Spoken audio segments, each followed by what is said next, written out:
Chaitanaya Tadham Vrindavanam Ramya Kachidupasana Vrajavadu Vargena Taya Kalpita Srimad Bhagavata Purana Yamalam Prema Pumartho Mahan Shri Chaitanya Mahaprabhur Mataidam Nayatrayagraha Para Vandhyam Shri Guru Shri Yutapada Kamalam Shri Gurun Vaishnavamscha Shri Rupam Sagrajatam Sahagana Lalita Vishakhanvitamscha Shri Rupam Sagrajatam Sahagana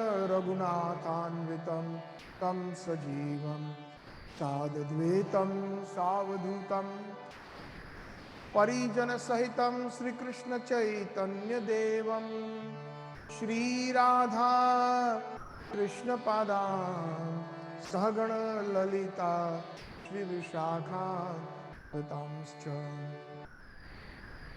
Navaniradhanindita Kanti Dharam Raso Sagar Nagar Dhupavaram Shubhavankimacharu Shikhanda Shikhim Bhaja Krishna Nidhim Vrajaraja Sutam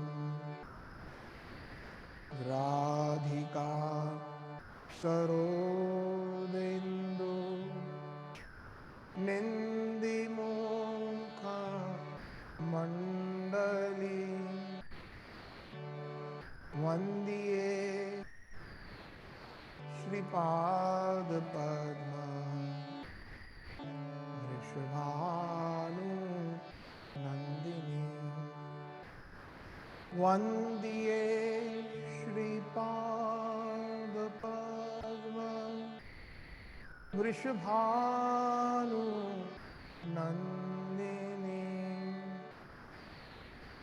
Vandiye Shripad Padma Vrishabhanu Nandini Jai Jai Shri Chaitanya Jaya Nityananda Jaya Dvaita Chandra Jaya Gaur Bhakta Vrinda Jai Shri Krishna Chaitanya Prabhu Nityananda Jaya Dvaita Chandra Jaya Gaur Bhakta Vrinda Jai Jai Shri Chaitanya Jaya Nityananda Jaya Dvaita Chandra Jaya Gaur Bhakta Vrinda Srila Prabhupada ki jai Brahma Madhva Gaudiya Sampradaya Acharya Guruvar ki jai Shri Radha Krishna Gop Gopinath Shyam Kund Radha Kund Giri Govardhan ki jai Shri Vrindavan Dham ki jai Shri Mayapur Navadvip Dham ki jai Purushottam Kshetra Jagannath Puri Dham ki jai Ganga Mai ki jai Jamuna Mai ki jai Tulsi Devi ki jai Bhakti Devi ki jai Samavet Gaur Bhakta Vrinda ki jai All glories to the assembled devotees Hare Krishna All glories to the assembled devotees, Hare Krishna. All glories to the assembled devotees, Hare Krishna. All glories to Sri Guru and Gauranga. All glories to His divine grace, A.C. Bhaktivedanta Swami Srila Prabhupada. All glories to Srila Krishnadas Kaviraj Goswami. All glories to Sri Chaitanya Charitamrita. Namo Mahavadanyaya Krishna Prema Pradayate Krishna Krishna Chaitanya Namine Gauratishay Namaha.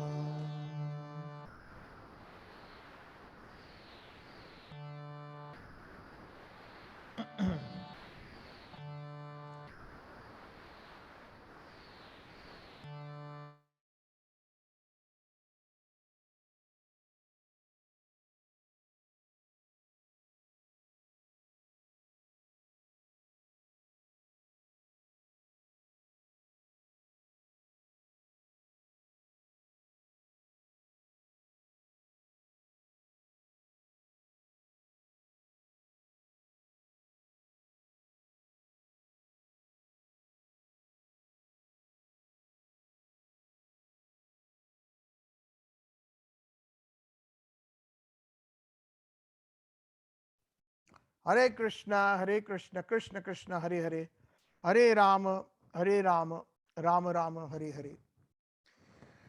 Welcome to the Bhaktivedanta Bhagavad group. Today is Sunday, the 6th of March, 2022. So, we are gathered here again to serve Sri Chaitanya Charitamrita, and we have been studying the wonderful conversation between Chaitanya Mahaprabhu and Rayaramananda. As we all know, Chaitanya Mahaprabhu is none other than Sri Krishna Nandanandan, the original Supreme Personality of Godhead, who came in the mood of Srimati Radharani. And he came for external reasons and internal reasons. The external reasons were to propagate the holy names. Ajanu Lambita Bhujo, Kanakaya Udhato, Sankirtanai Pitaro, Kamalaya Vishwam Bharo, Dvijavaro, Yuga Dharma Palo, Vande Jagata Priyakaro, Karuna Avtaro. So Gaur Nitai, these two brothers, Krishna and Balram, they descended from the spiritual sky, from the topmost planet, Golok Vrindavan. Brajendra Nandana Sachishuta Hoilo Sei, Balram Hoilo Nitai. They appeared to propagate the Yuga Dharma, which is this age known as Kali Yuga, to freely give the highest and the most sublime gift. Namo Mahavadanyaya Krishna Prema Pradayate, Krishna Krishna Chaitanya Namine Gauratishay Nama. Chaitanya Mahaprabhu is the most munificent avatar, the biggest gift givers. Freely he was giving the most important gift of the holy names, which is recommended in this age of Kali Yuga. Harer Nam, Harer Nam, Harer Nam, Eva Kevalam, Kalo Eva Nasti, Gatiranyatha. So we find that, though for those who have just joined us, very briefly, I will kind of summarize this chapter so far so that everybody can kind of, follow nicely, and they can join into what we have been studying so far. So Mahaprabhu has this wonderful on a Padyatra that he had gone from Jagannath Puri all the way to South India, and on the banks of the river Godavari, he meets Ramanand Rai. Ramanand Rai is the governor of Vidyanagar, of the province of South India. And Chaitanya Mahaprabhu, before he left Jagannath Puri, he was requested by Sarvabhaumacharya, a very great Brahminical scholar, and also later on, by the mercy of Mahaprabhu himself, he became a pure devotee, a pure Vaishnava. And when he was leaving Jagannath Puri, he requested Chaitanya Mahaprabhu, please, when you go down south, please give your darshan to Rai Ramananda. And Chaitanya Mahaprabhu was very excited to meet Rai Ramananda. When he reached the banks of the Godavari, Chaitanya Mahaprabhu saw that Rayaramananda, like every day, he would come that evening with Vedic Brahmins and his uh, associates and his ministers and security guards and the musicians, along with the Vedic Brahmins, to offer their prayers and puja to the holy river Godavari. And at that time, from a distance, Ramanand Rai, the governor of Vidyanagar, he saw a very effulgent personality who was very tall, who had very long hands, beautiful lotus-like eyes, a golden complexion, dressed in saffron, that appeared like thousands and thousands of suns, so effulgent. Naturally being attracted to that personality, Ramanand Rai went towards Chaitanya Mahaprabhu, who was a sannyasi, and offered him prostrated obeisances. Chaitanya Mahaprabhu lifted him and embraced, gave him a tight embrace, because Chaitanya Mahaprabhu is Radha Krishna, Krishna in the mood of Radharani, and Rayaramananda is Vishakha Sakhi, one of the very most dearmost friends of Radharani, eternal friends in Vrindavan, in Rajmandal, in the spiritual world known as Golok Vrindavan. Having thus met, they both were in ecstasy and they cried and tears and rolled out. There were different symptoms in Astasattvic Vikaras, or basically the symptoms when somebody goes into pure spiritual ecstasy. Tears flow from the eyes, there is shivering of the body, there is trembling of the tongue, and words also do not come out in a they come out in a very stumbling fashion. There is discoloration of the body, and all these different there is the body becomes very like a dumb stroke, like a somebody who is paralyzed.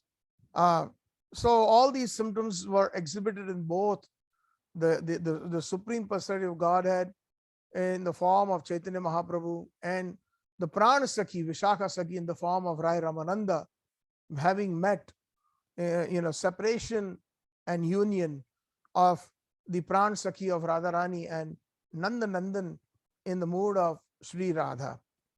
The Brahmins were all perplexed. The ministers were perplexed, seeing at a distance that Rayaramananda, the governor, was rolling on the ground and crying in ecstasy, and so was this sannyasi. They could not understand. Obviously, they could not understand the pure bhakti or the prem that was manifest there, because they were Brahmavadis, those who study the Vedas very deeply, but they have no bhakti for the Supreme Lord. They will never be able to understand what pure bhakti is. Krishna also says in the Bhagavad Gita, Bhaktya Mam Abhijanati. The only way to know me in reality is through pure bhakti, not through the erudite scholarship of even the Vedas. Shankaracharya Pad, who is none other than Lord Shankar Mahadev, in the form of Shankaracharya Pad, when he came in the 11th century, he instructed his disciples, Bhaja Govinda, Bhaja Govinda, Bhaja Govinda Mood Mate, Sampraptya Samhita Kale Nahi Rakshati Dukkarne. Because Shankaracharya Pad came to re-establish the dharma of Vedas, and he had vaguely done so by just giving the fundamentals of the Vedas, of re-establishing the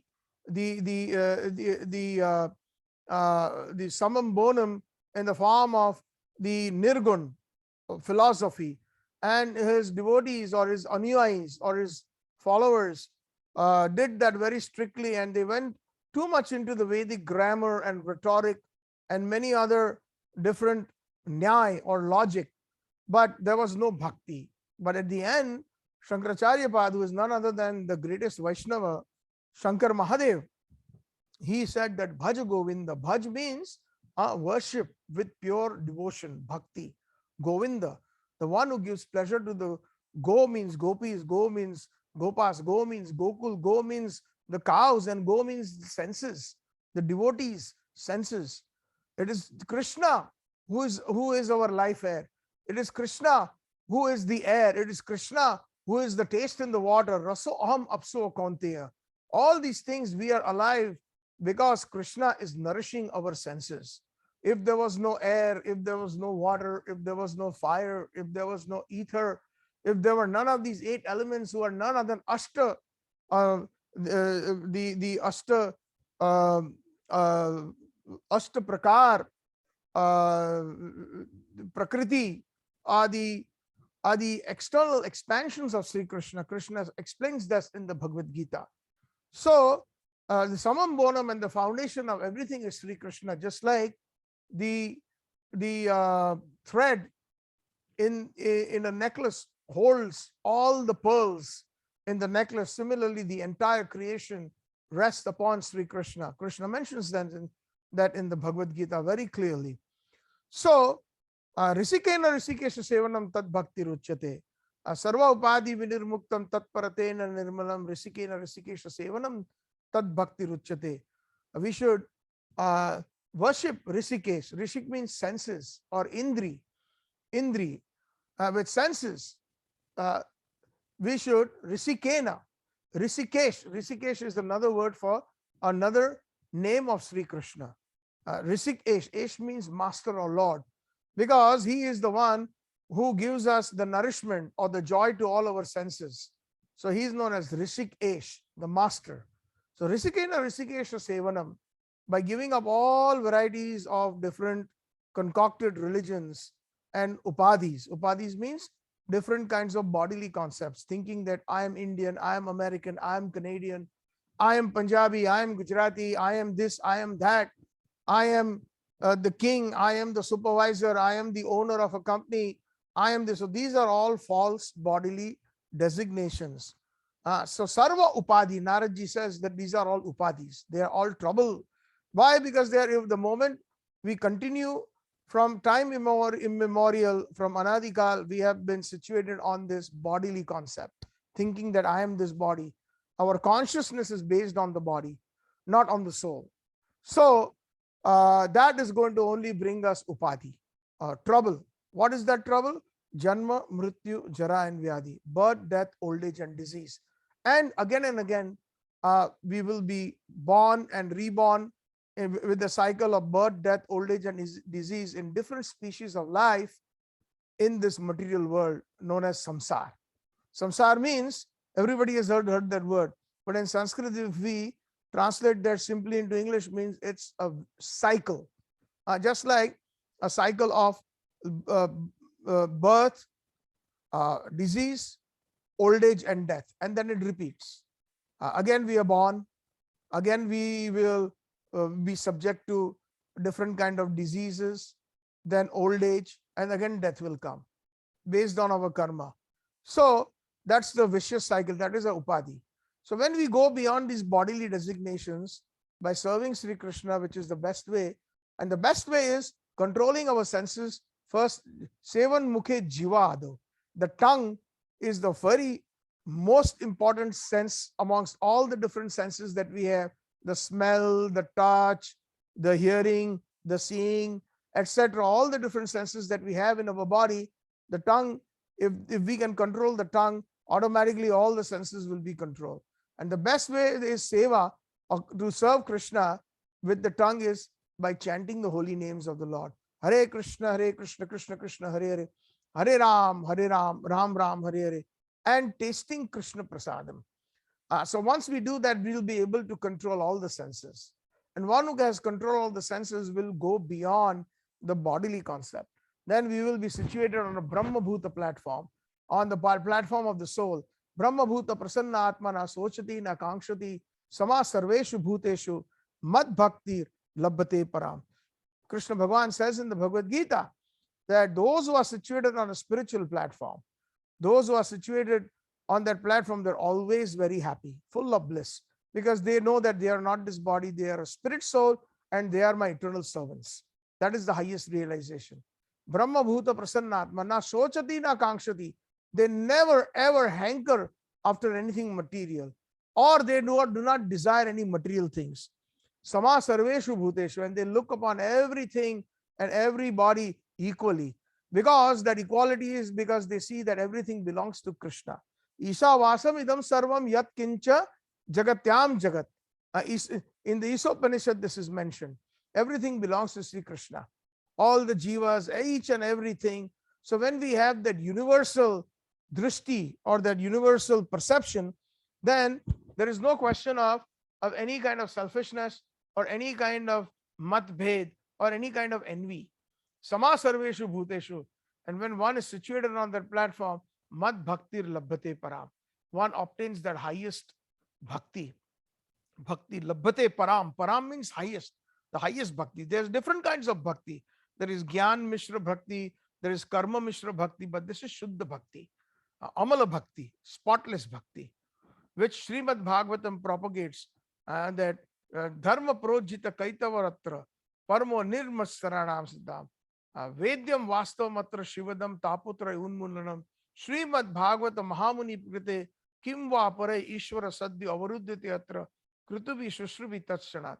This Srimad Bhagavatam is the spotless Puran. Srimad Bhagavata Puranamalam. And Prema Pumarto Mahan. It gives the jiva or the soul the highest concept of theism and the consciousness, which is Krishna Prem, Bhagavat Prem. So this is where controlling the senses brings us.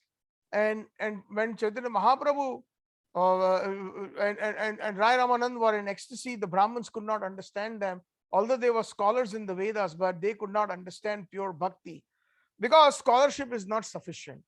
There are many premanjana churita bhakti vilochanena santa sadaiva hridayeshu vilokayanti yam syama sundaram achinta guna swarupam govindamadi purusham tamaham bhajami. Only with the ointment of love, when sees with the eye of love, and then only we can understand Krishna in its reality, Krishna reality, the beautiful. Pantastu koti satvatsara sampragamyo vayarathapi manaso munipungavanam so api asti yat prapadasimni achintya guna swarupam tatve govindamadi purusham tamam bhajami. There are so many yogis and scholars who sit in meditation for millions of years, but in spite of that, they are not able to see Sri Krishna reality, the beautiful, in his original form. They are just able to approach the effulgence or the Brahma Jyoti that emanates from the toe nail of Sri Krishna. And also Advaitam Achyutam Adani Ananta Rupam Adyam Purana Purusham Nav Yovanam Cha Vedesha Durlabham Adurlabham Atma Bhakto Govindamadi Purusham Tamaham Bhajami. Vedesha Durlabham. It is very difficult, Durlabh, to understand Sri Krishna, to obtain prema of Krishna. Many times we have mentioned this, quoting His Divine Grace Srila Prabhupada and many great Vaishnavas, that we should not be God-fearing. We should be God-loving. That is what we have been taught from childhood. Be God-fearing, be God-fearing. And all the other different faiths or the different religions that we find in this world, whether it is Christianity or Islam or Judaism or even Hinduism, most of the time, this is what we have been taught from our childhood and by our religious leaders: be God-fearing. But those great Vaishnavas who have actually served Sri Krishna, who are actually the associates of Sri Krishna, those who are their parshads, those who sit with Krishna, who have fun with Krishna, those who play with Krishna, those who are constantly their eternal associates, they are with Krishna because of pure love. And they teach us that do not, fearing Krishna or Krishna's avatars is in the domain of Vaikuntha, where there is Aishwarya, there is awe and reverence. But Golok Vrindavan of Rajbhumi is all about prema. Even one great poet in Hindi, there is a very famous song, Sabse Unchi Prema Sagai, Duryodhan ko bhoga na payo, Vidur ghar ruko saag payo, Sabse Unchi Prema Sagai, Raja Yudhishthir Raj Suya Yagya Kino, Tama Jhutha Pattal Uthai, Sabse Unchi Prema Sagai. So like this, the different pastimes of Sri Krishna in the purest loving exchanges between the devotee and Sri Krishna is explained here in this song, that the highest relationship that one can have is prema sagai. If we do not have prema, the relationship of prema, then it is considered a formal relationship, or that is found in the in the Dasya Rasa, or the other 2.5 rasas that are present in Vaikuntha. So we are not concerned with that in the line of Chaitanya Mahaprabhu. We are concerned with only pure Krishna loving exchanges in the bhav of Krishna prema. Sabse unchi prema sakai. That is the important goal of the pure Vaishnavas. So we find here that the Brahmins could not understand that, and then when Chaitanya Mahaprabhu and Rayaramananda saw that the other people were watching, they controlled themselves. And then Chaitanya Mahaprabhu, Rai Ramanan introduces himself, and he is very grateful because Mahaprabhu said that yes, Sarva Atma had asked me to see you. And then in a very humble mood, Rai Raman says that yes, Sarva Atma, I am his servant, and he is so kind to me that he's always thinking all good about me. And like this, they had this wonderful, very humble exchange. Chaitanya Mahaprabhu also says that I wish to hear from you, O Ramanand Rai, about Lord Krishna. Indeed, my mind is inclined to desire this, therefore I wish to see you again.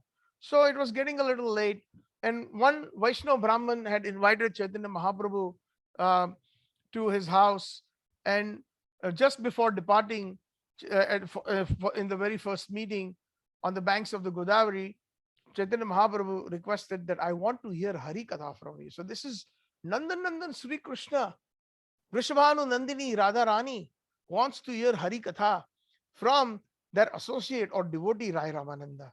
And Rai Ramananda, in a very, very humble mood, he says, my Lord, though you have come here, you have actually come here to correct me because I am so fallen. I'm born in a Shudra family, and you have come here to bestow your mercy to purify me. I am a Shudra by birth. So, please, you purify me. But Mahaprabhu says that no, I will be purified if I hear Hari Katha from you. That is why I would like to hear. So, continuing into this wonderful treatise and the conversation or the samvad, Raya ko he aila jadi pamara shodhite darshana matre shuddha nahe mora dushta chitte dina pancha shatarahi karah marjana tabe shuddha hoy mora ei dushta mana. Rai Ramanan said that Raya Kohe Aila, you have come, O Mahaprabhu. Yadi, because you have come, Pamar. Pamar means I'm very fallen. Fallen, like even Bhaktivinoda Thakur has used such words in his bhajans. In one of the bhajans in Gopinath, Mama Nivedana Shuno, he says that I'm Amito Pamar. I am a very fallen soul. So please uplift me, O Krishna. Same thing, same words are being used. Pamar. Pamar means I'm fallen. So, Pamar Shodhite Darshana Matra. By simply giving your darshan, you will purify me. Shuddha nahe mor dushta chitte. And I am so polluted that my consciousness is so impure. Adina Pancha Satam. Can you please stay for about 5-7 days so that I will be purified? Karaha marjana tabe shuddha hoy more ei dushta mana. And if I get your association for about 5 to 7 days, then my dushta, my very polluted mana, my heart will be purified. So Ramanand Rai, like that, he is requesting Chaitanya Mahaprabhu just when he is ready to leave that place on the invitation of the Vaishnava Brahmana. Then Ramanand Rai further says, Yadyapi vicheda donar shahana nayaya tathapi dandvata kori cholila ramaraya. Yadyapi vicheda donar sahana nayaya tathapi dandvata kori cholila ramaraya. So here Ramanand Rai, although neither could he tolerate the separation from one another. So this is the situation when when we meet a Vaishnava, when the associates of the Lord meet Krishna and vice versa. When the time of separation comes, it is very difficult. Like for example, early in the morning, in the last pahar, in the 24 hours is divided into 8 pahars or 8 divisions. So the last pahar is the most difficult because in the Madhurya Rasa, last pahar means from midnight to about 3 or 3:30 a.m. in the morning. So in that time, the highest pinnacle of the Madhurya Rasa or the conjugal mellow, the gopis and Radharani meet Krishna in the different nikunjas of Vrindavan, in the bowers of Vrindavan, in the middle of the night until early morning at 3 a.m. And at that time, it is so sweet. There are loving exchanges between Krishna and the gopis, especially Krishna and Radharani, that it is go in Govind Lila Amrit, Krishna's Kaviraj Goswami has described it. And at that time, as the hour approaches to 3 a.m., Radharani and Krishna, they are in a very deep embrace. They are sometimes in a very deep slumber. Radharani is sleeping on Krishna's lap, and the other gopis are involved in playing some wonderful, very nice, the different ragas that are very conducive for that particular mood and for that particular hour at night for the pleasure of Radha Krishna. Nikunja yuno ratikeli siddhya yaya alibhir yuktir apekshaniya tatrati dakshatati vallabhasya vande guru Sri Charnarvindam. In the Mangalarti, we sing that every day. Vishwanath Chakravarti has mentioned in verse number 6 that in the Nikunja, these manjaris or these swapaksha gopis or the kinkaris are experts. Nikunja, Rati Keli Siddhya. They are such experts that somebody is massaging the lotus feet of Radharani. Somebody is massaging Krishna's lotus feet. Somebody is fanning Radha Krishna. Somebody is offering them betel nuts and the tambul or the bida. Somebody is offering them, some refreshing water. So all these different services. Somebody is offering them some nice beautiful fragrant garlands. Somebody is offering different flower petaled bedsteads are being made continuously. Aromatic different vapors are released in the air. And then there is this team of gopis, swapaksha gopis, that are perfect musicians, playing the different musical instruments and singing the different wonderful ragas of the amorous love. In the middle, just at night time, after Krishna is put to sleep by Radha by Yashoda Mai, and then after everybody else goes to sleep in Nanda Bhavan, Krishna leaves Nanda Bhavan very secretly, and then he goes into the deep forest at that time, and then Radharani comes, and they have a beautiful, nice bed that is made of flowers. So then at that time, the gopis sing. I think this is a nice song, if I can recollect, from Paramanandas ji.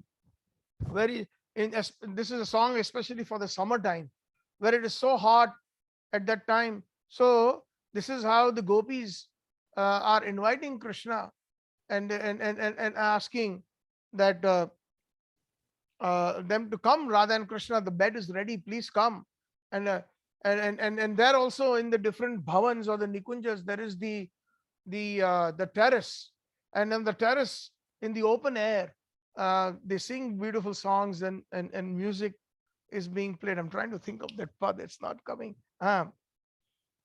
Podiye lal nivas atari, Podiye lal nivas atari, Podiye lal nivas atari, ललितादिक सखी गण झुर आई, फूल रहित फूलवारी, पोड़िए लाल निवास अटारी, कणक कटोरा dhare argaja. So like this, they're calling out, Radha Krishna, please come, your bed is ready. That is Lalita, Sakhigana, Jurai, all the gopis headed by Lalita Devi, they come and they make a beautiful flower bedstead for them. Lalita, Sakhigana, full rahi, full vari, with the different fragrant flowers, they make the bed. And then they say they are offering them different in a Kanaka Katora, in a very beautiful golden bowl, a kheer, and argaja with different fragrances, different aromatic substances. They are offering Radha and Krishna for their pleasure.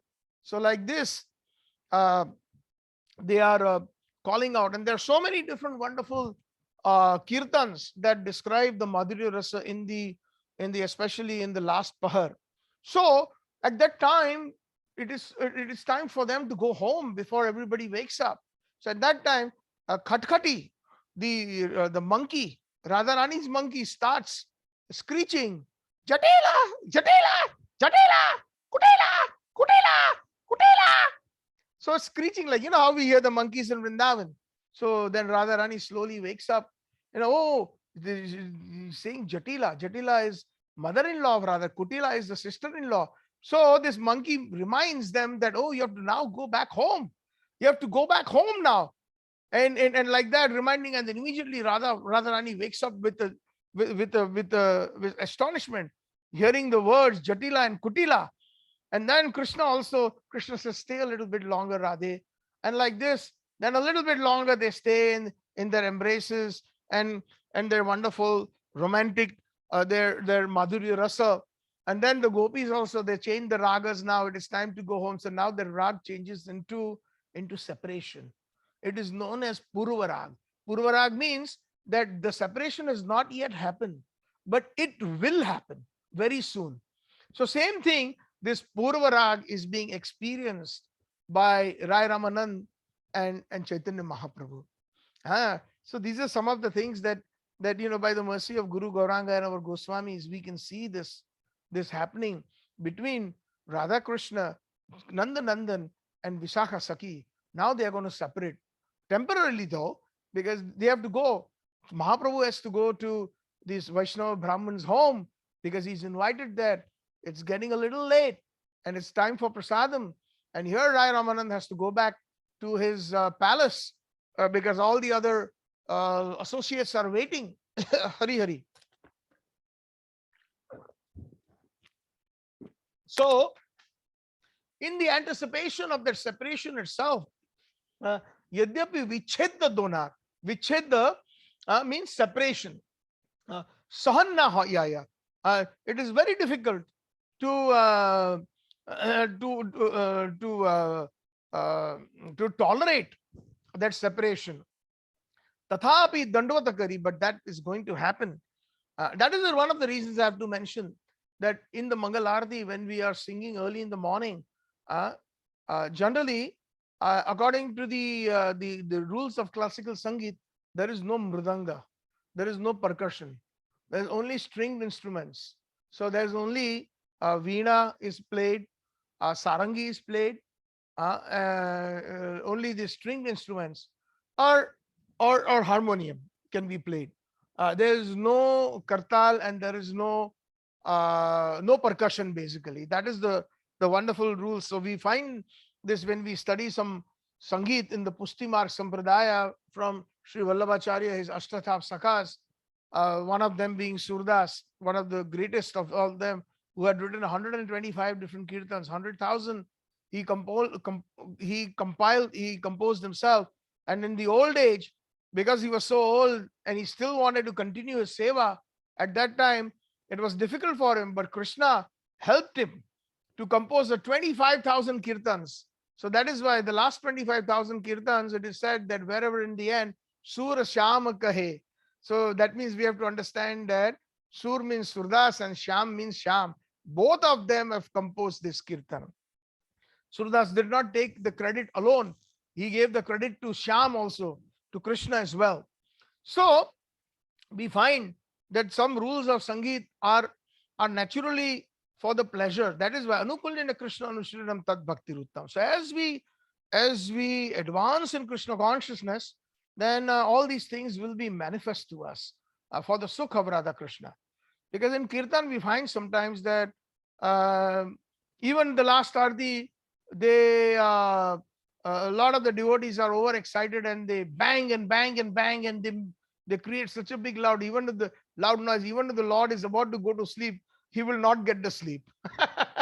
Just like, I'm from originally from Bombay, and our Nandpran Prabhu is also from Bombay. As far as I know, he was also born and raised there.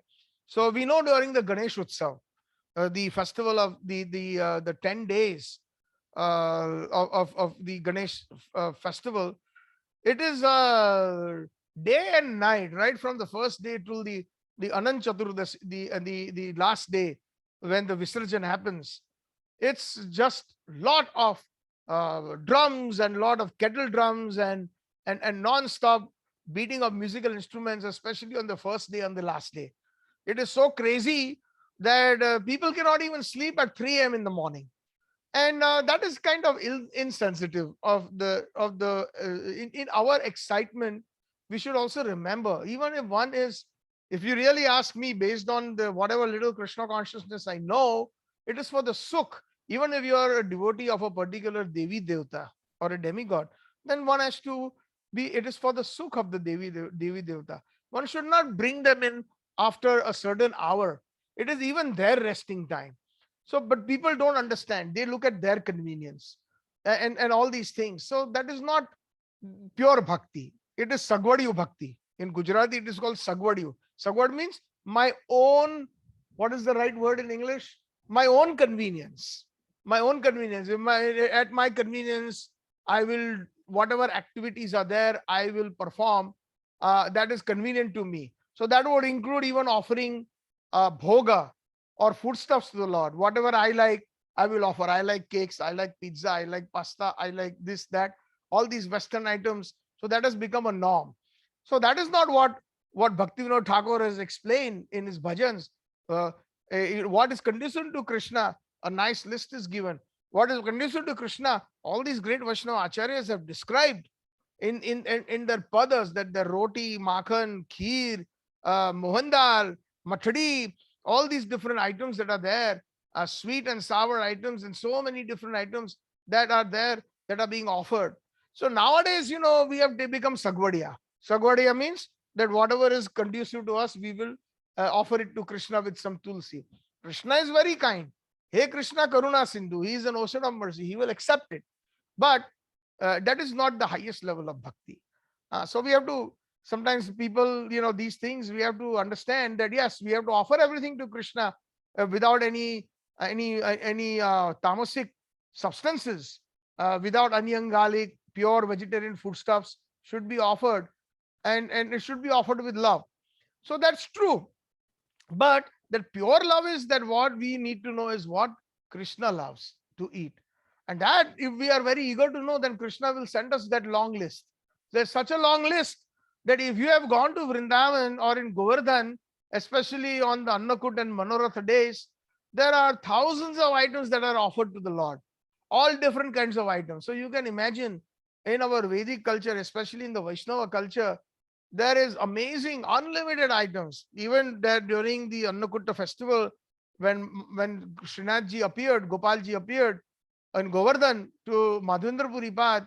So Gopalji asked Madhavendra Puri, now you can worship me, and I will take all your offerings. So Madhavendra Puri Pad encouraged all the Vrajvasis to bring all the different items, and there were so many items. Even today, if we go to Vraj Mandal, even in small and big temples, when there is the Manorath, or there is a Otsav, or there is a festival, Radharaman temple be it, or Radha Gokulanand temple, Radha Damodar temple, Radha Shyam Sundar temple, if we go during the festival days, we find there are big tokris, big baskets of so many offerings.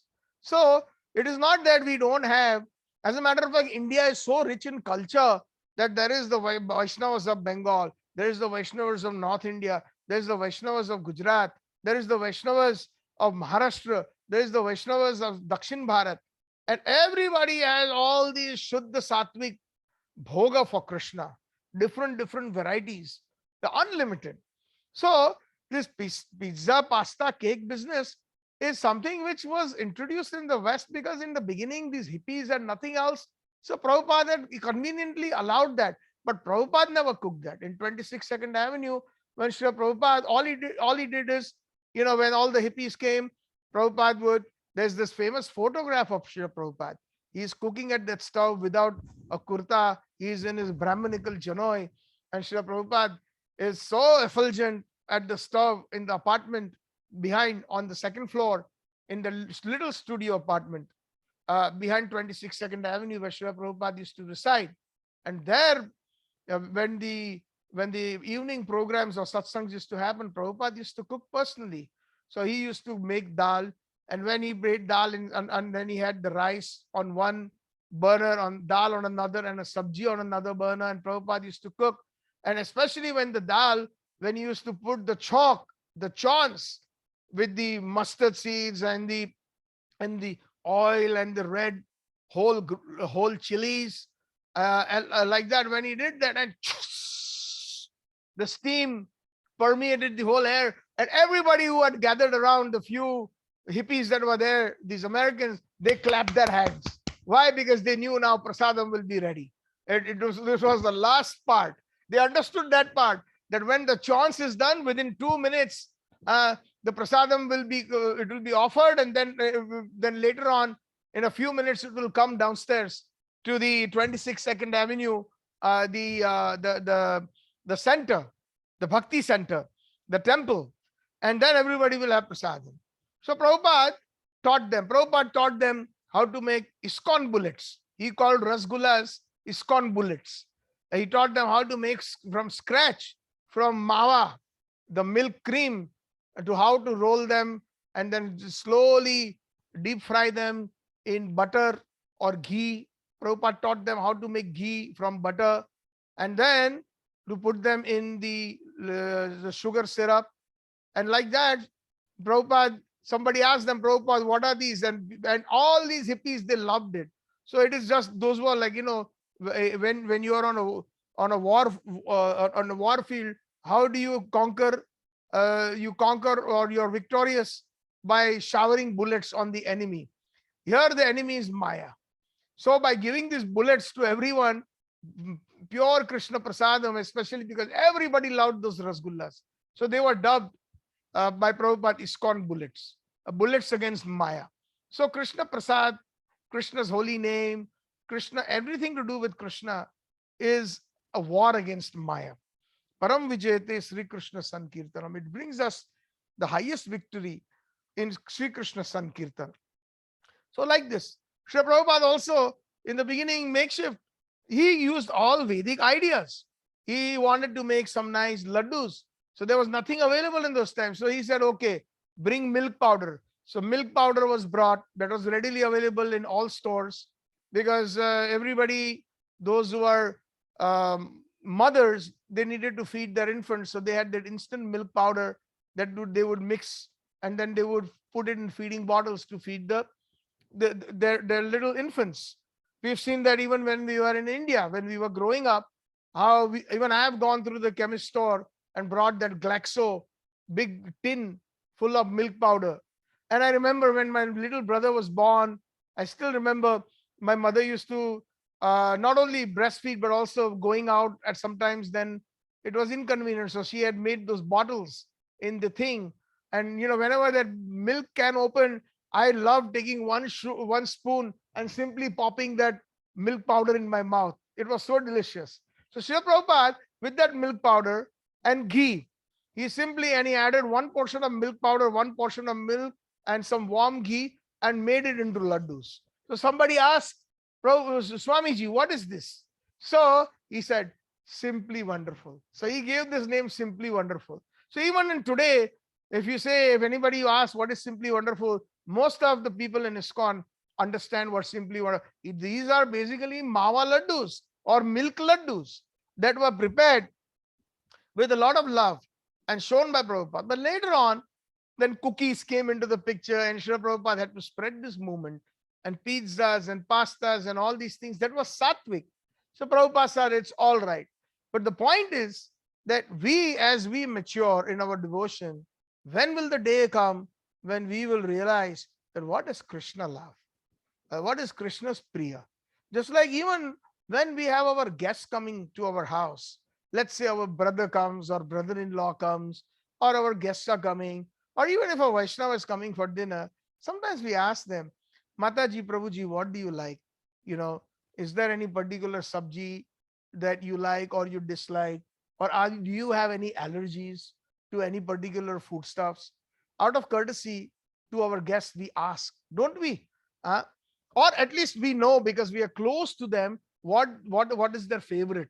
So if your father and mother are coming, and if you're living in a separate home, if they are coming to visit you, or if your sister is coming, etc., or your best friend is coming, then you know, oh, my best friend loves jalebis in pure kesar.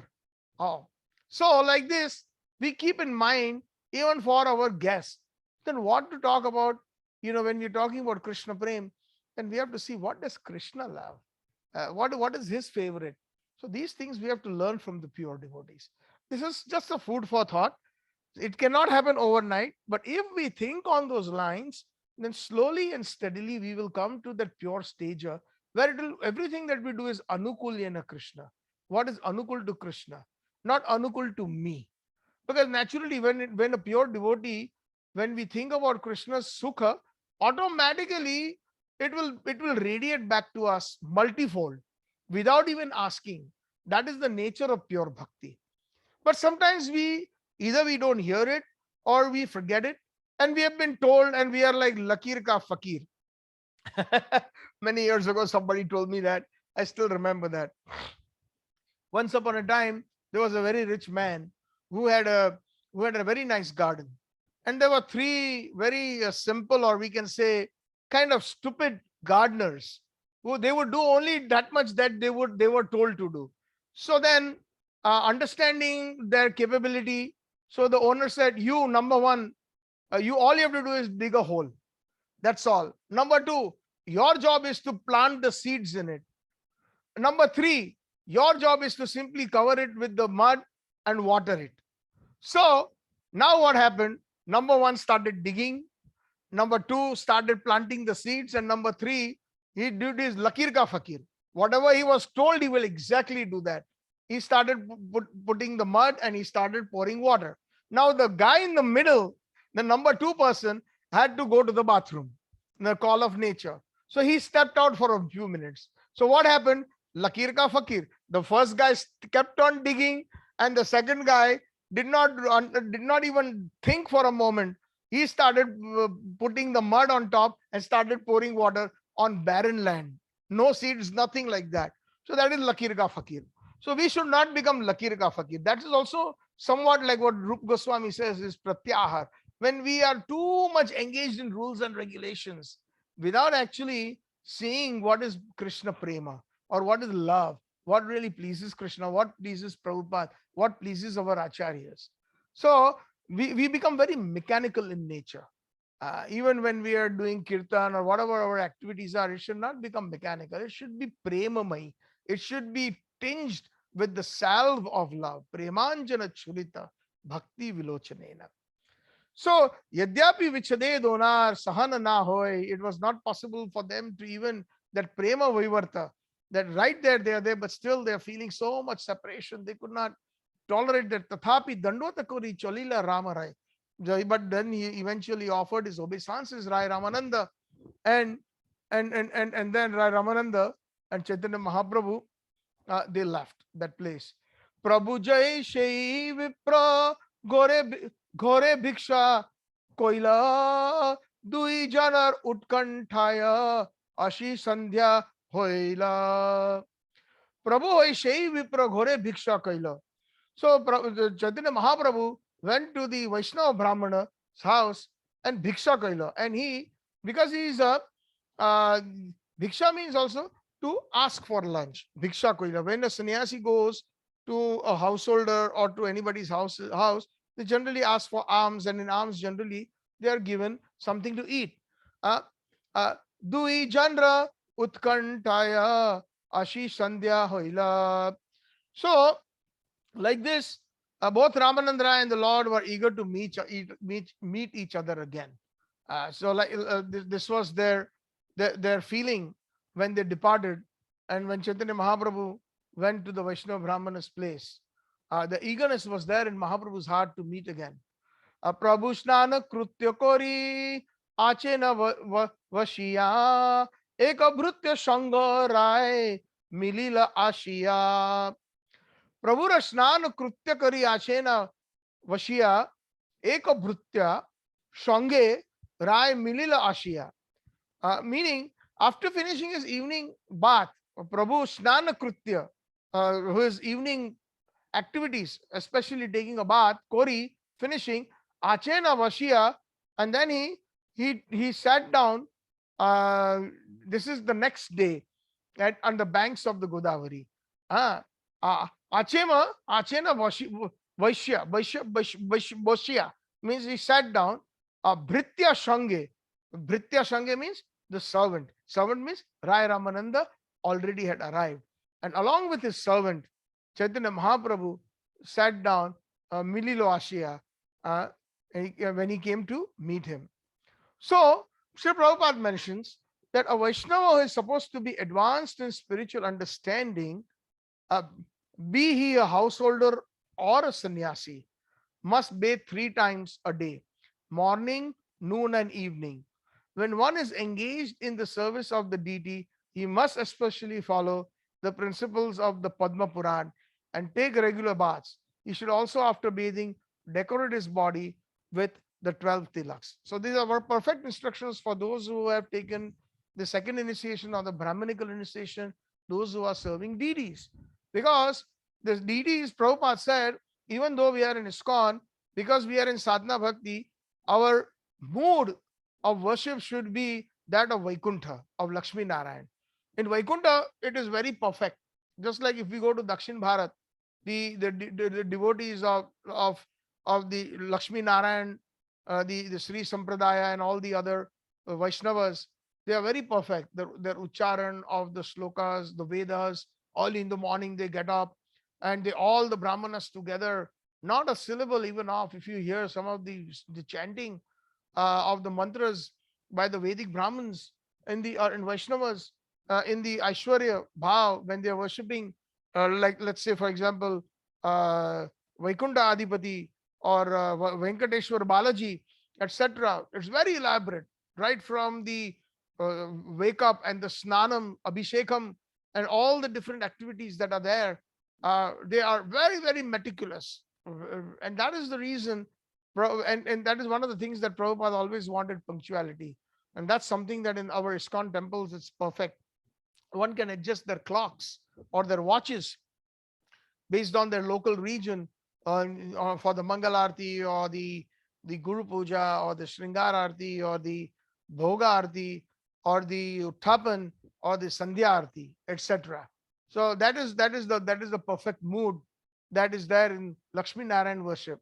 So Sri Prabhupada mentioned that because in the beginning we have not yet entered Raganuga Bhakti. Raganuga Bhakti is spontaneous. You can wake up Krishna anytime you want, and you can feed him anytime, in the sense that you will feel that from your heart that he's hungry or he wants to eat or he wants to play. So all these things are spontaneous. There is no rules and regulations. That is called Raga Anuga Bhakti or Raga Atmika Bhakti, pure attachment.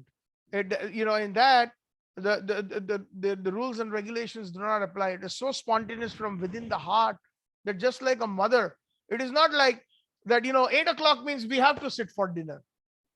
No, if you're hungry and if you simply, your mother knows that even at 4 p.m. you're hungry, ma will immediately give you whatever you want, whether it is a nice hot glass of milk with some roti or it is with some sabji.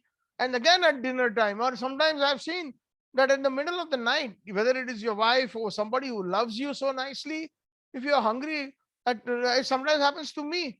I did not have a perfect dinner and I'm suddenly hungry in the middle of the night. So I tell my wife I'm hungry, and she will go downstairs and she will heat up something and bring it up. Although it's not a very good habit, but out of love. So that is spontaneous love. It's not that my wife will tell me or somebody's mother will say, oh, it is midnight, now I cannot give you. Everything is closed like military or time. No. Spontaneous love means love. Anytime, any moment, just out of pure love. It's a loving exchange. But we are in Vaikuntha mood, Prabhupada said, in order to bring that discipline. But once we bring that discipline, then we are creating the foundation for Raganuga Bhakti. So therefore, Prabhupada is mentioning that those who are actually taken circular initiation and those who are serving the deities, they should take 3 baths. That is called Trikal Sandhya. During the 3 times, you have to 3 Gayatris. And the rules and regulations of Gayatri Mantra is that before doing Gayatri Mantra, one must take a bath.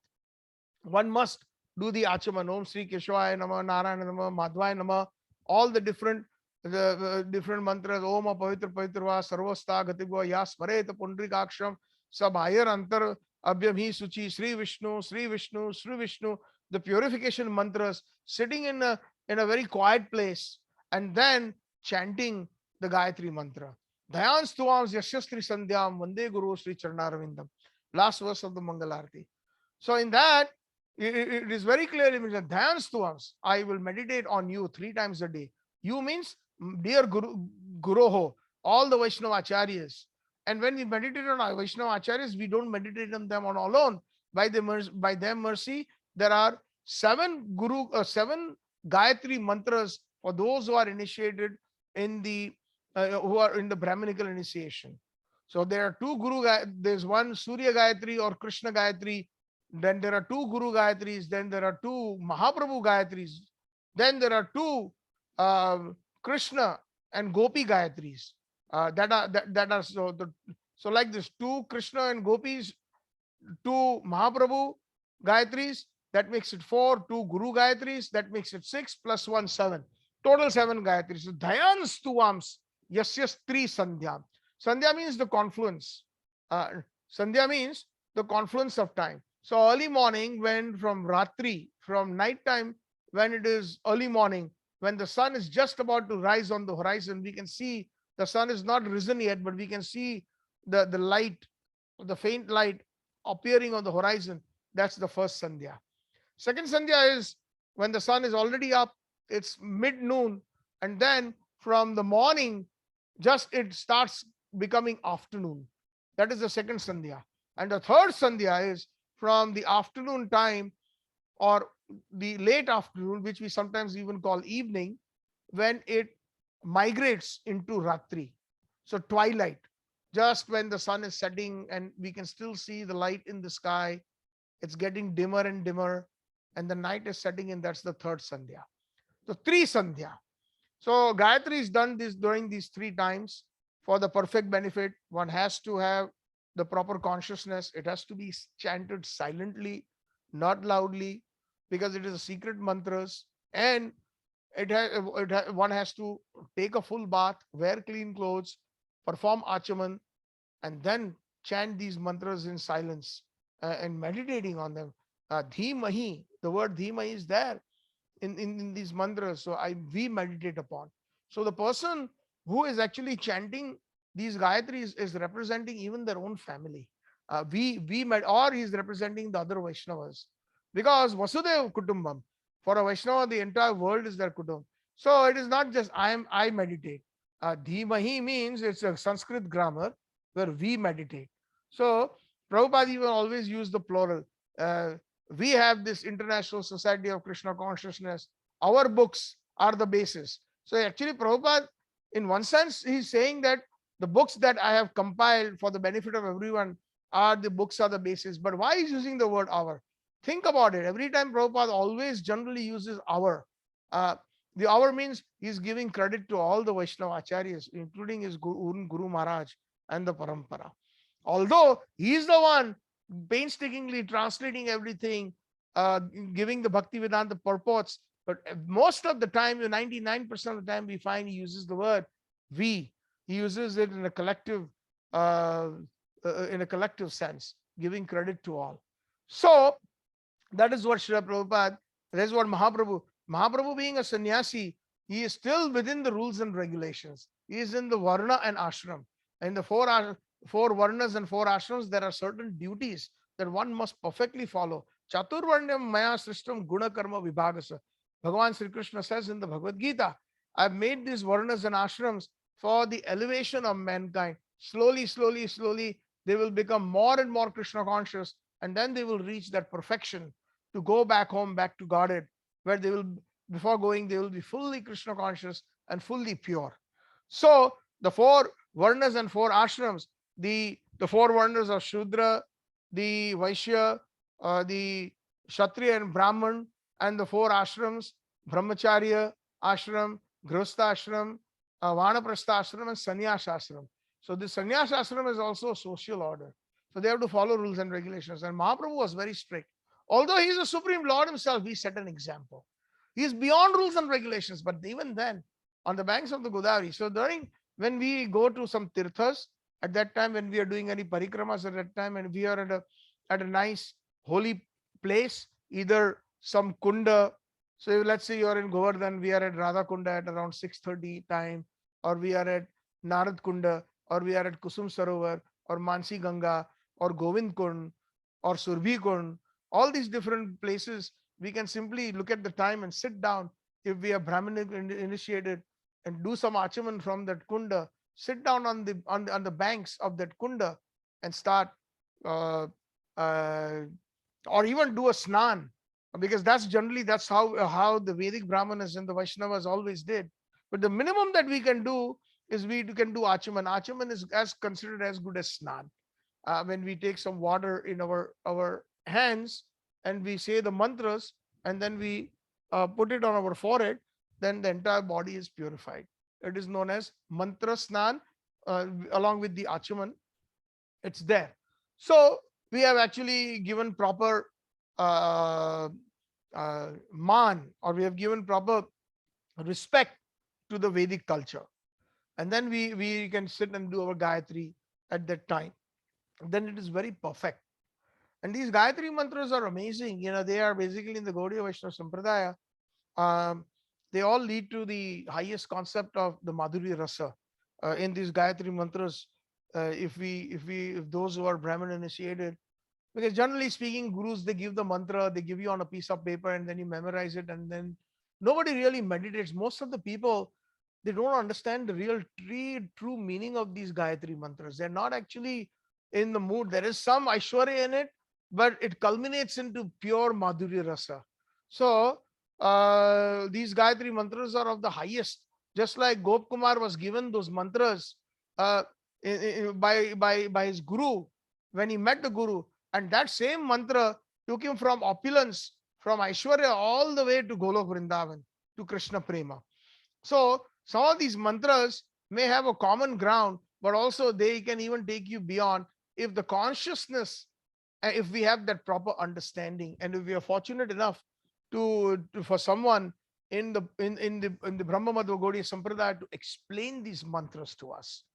Because these Gayatri mantras, that especially in the line of Mahaprabhu, are very ecstatic. They're very much culminating into the prem of Radha and Krishna. Especially the last two mantras known as the Kam Gayatris, the 7 Gayatri mantras that the Brahmin initiated devotees chant in ISKCON and in the Gaudiya Math. So Chaitanya Mahaprabhu did all these, and then it was quiet. And knowing the heart of Mahaprabhu, he came alone, Ramanand Rai. Today, everybody else was already either sent back early, or Rai Ramanand said that I'm going to be staying here, and everybody was sent back, his associates. Then Rai Ramanand, Namaskara Koila Raya Prabhu Koila Alingane Dui Jana Krishna Kotha Koe Rahasthane. Now we are going to enter into so much nectar. Namaskara Koila Raya. Rai Ramananda offered obeisances, Prabhura, to Chaitanya Mahaprabhu, Koila Alangine, and they both embraced, Duijane, both of them embraced Krishna Katha Koi Rahasthane. And they began to discuss Krishna Katha in that secluded place, Rahasthane. Raha means secluded. So we have to understand that whenever there is going to be very deep katha, some of them, when our consciousness of such devotees, the speaker and the listeners, is of a very, very high level, and at that time it is best for the speaker to speak in a secluded place and the listeners to assemble in a secluded place. It is not open to the general public, because the general public will not be able to understand the finer nuances. Either they will become a nuisance by getting restless, looking at the clock. We find that sometimes that there's a nice katha going on in the temple, but we find at the stroke of 7 p.m., when it's prasadam time, even if the speaker is speaking a very interesting subject or a point, suddenly some of those people who are not really interested much, or their level of understanding is a little bit limited, then they start looking at the clock, they start making a commotion, they start getting up, and then it kind of creates a domino effect, that as if prasadam is just going to be finished, it's the last day in the world and there's no more prasadam. The real prasadam is if we get proper Hari Katha. That is 7 days and 7 nights. Parikshit Maharaj sat down along with 60,000 rishis without getting up for even a sip of water. Simply, their prasadam was Hari Katha. They were satiated with that. They did not feel any hunger. They did not feel any thirst. When will that day come for us? Because that is the nature of Hari Katha. Tava Kathamrita. Gopis in the Gopi Geet say that in the 9th verse, that, oh Krishna, your Katha is Amruta. Amruta, that means the qualities that bring deathlessness. What brings death in this material world is if we do not eat, if we do not sleep well, if we do not drink water, if we do not consume the air, then we will certainly die. But if we have Hari Katha, Tava Katha, oh Krishna, your Katha, it is Amrut. It brings deathlessness. The Gopis of Vrindavan, let's bring a very nice Rasik point here. When in the deep separation, especially in this Gopi Geet, in the chapter 31 of the 10th canto of Srimad Bhagavatam, and the Gopis, out of pure separation, they're emancipated, and they are feeling so much separation from Krishna that they are so weak. They're not eating. Simply, even the tears have dried. There's barely any tears, that wet tears coming out of their eyes. It is such a pathetic state. When Uddhav saw them, he was just flabbergasted at the Krishna prema, the in separation of the gopis. And then the point came, is they said that, tell Krishna that, you know what, Krishna, we would have died a long time ago in your separation. Tell Krishna, tell your friend, we would have died a long time in your separation. But if we die, Krishna, you will not be able to bear that separation, or you will not be able to bear the news that we died. You would certainly die. And just to keep you alive, we just somehow or the other maintain ourselves. Also, there is a very nice verse in the Srimad Bhagavatam, Radharaman. That is also in the Radharaman, in the Gopi Geet. Adhar means the lips. Amrut. Krishna, your lips are like Amrut. Amrit means death, and Amrut means nectar. Nectar meaning the nectar of deathlessness. When you drink the nectar of deathlessness, then it will give you eternal life. So we have tasted Adhar Amruta in our amorous pastimes, in our union, in our Madhurya Rasa. We have tasted the nectar of your lips. So how is it possible that we can die? Just like when if you all remember, in the Amruta Manthan, when the demigods and the demons, they were churning the ocean to get the nectar, and once they got the nectar, they started fighting. Both of them, who's going to get the pot full of nectars, and when they were fighting, suddenly Krishna appeared as the Mohini Murti in the form of a very beautiful woman, and she simply grabbed, because then all the demigods were just surprised looking at the beauty. So for a moment they let go of their fight, and of course the Rakshasas or the demons, seeing the beauty of this beautiful girl, they could not control themselves, and they also kind of forgot their fight, And that way, that pot of nectar, that Mohini Murti ran away with that. And at that time, a few drops fell in different places in India. And that's when those places became the Kumbh. The Kumbh Mela, you all must have heard of that. So those who take a bath in the Kumbh Mela, that even one drop of that Amrut had fallen in those rivers or those holy places, that happened. Uh, so all those, there are different places in India where the Kumbh Mela did. There is half a drop that fell. So that is not the Purna Kumbha. Kumbha means when there is a full drop that fell down on that earthly place in parts of India, like we find that it is in Prayag, Allahabad, etc. That's where the Purna Kumbha is. Then there is a Kumbha in Ujjain, there is Kumbha in Nasik. So I think all those places are Ardha Kumbha, where small or a half a drop of that nectar fell out of the churning of the ocean, where that pure nectar. And the demons wanted it because once they took a drop of that nectar, then they would become deathless. Death could not touch them. They would become invincible. And of course, the demigods wanted it too, because they wanted to become invincible also. But there is also a deathlessness from the highest Krishna consciousness point, is when we are deathless in the sense that no matter where we are, if we are situated on a Krishna Prem platform, then we are always in the mood of Vraj. And we bring Vraj to everyone, wherever we are, Swargeshu, Narkeshu, Apavargeshu, Samatulya Darshina, a pure Vaishnava, whether he is situated in the upper planetary systems, the heavenly planets, or Narkeshu, even if he has to go to the hellish planets, or even if he is in Apavarga, in the higher planetary systems, or in the Vaikunta planets, Samatulya Darshana, for him is all equal, because all he's doing is always serving Sri Krishna and giving Bhuvi Grinanti Je Bhuri Dajana, always preaching Krishna consciousness, because they are the highest benefactors of mankind.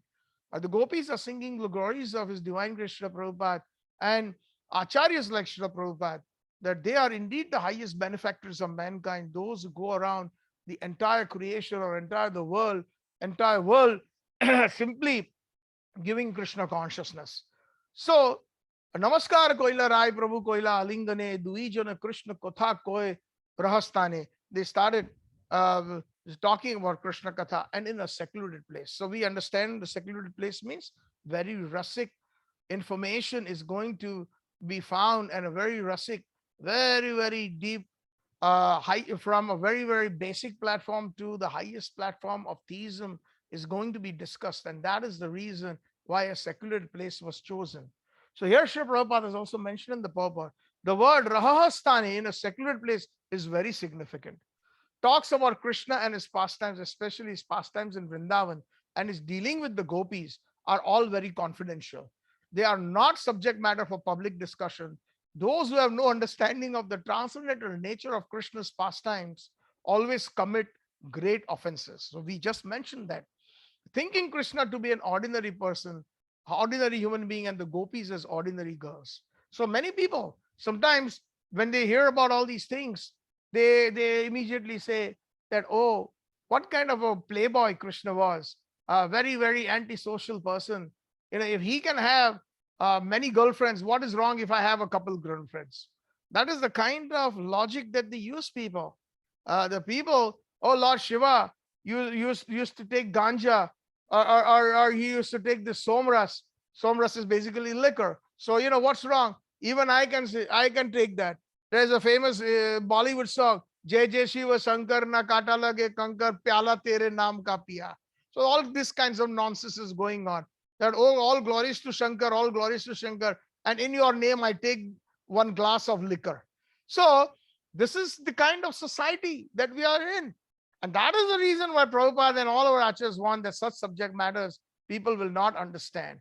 Unless and until we go through the purificatory process of sadhana bhakti under the guidance of pure Vaishnavas and the guidance of His Divine Krishna Prabhupada and the Gaudiya Acharyas, we will never be able to understand. Somewhere or the other, we will commit offenses.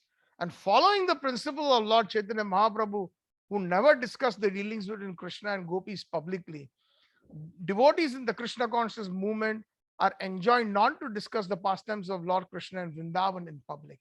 So this is another very important thing. Especially public means we don't know who is in the crowd.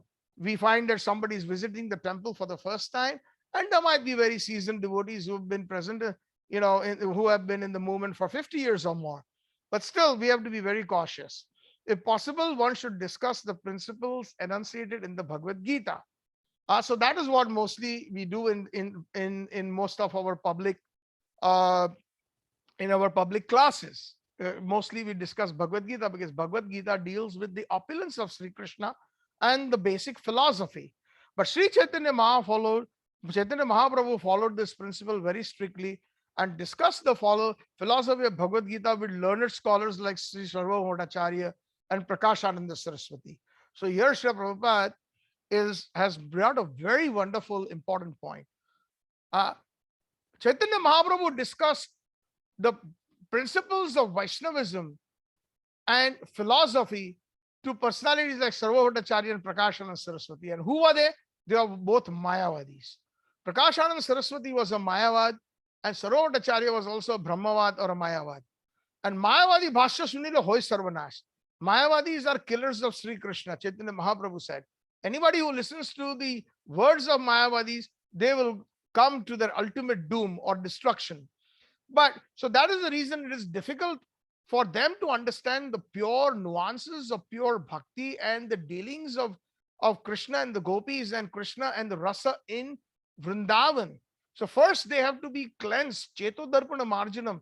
And the Cheto Darpana Marjanam happens when one first understands the philosophy of you're not this body, I am a spirit soul, and I am an eternal servant of Krishna, with capital letters, eternal servant of Krishna, with bold letters, which the Mayavadis miss out on. So once they understand that part, then they are qualified to go into Raganuga Bhakti. Like Sarva Bhattacharya, he later on, by the mercy of Mahaprabhu, was able to enter into Raganuga Bhakti. Prakashananda Saraswati, later on, he became none other than Prabodhananda Saraswati Pad, who compiled some of the most esoteric and the highest literatures, glorifying Srimati Radharani in Radha Rasasudha Nidhi, and also Vrindavan Mahima Amrit. Those are considered like the topmost Rasik Vaishnava books of the highest nature. So that Prakashananda Saraswati became Prabodhananda Saraswati, and he was imparted after they got the. So the Bhagavad Gita is very important in order to understand the principles.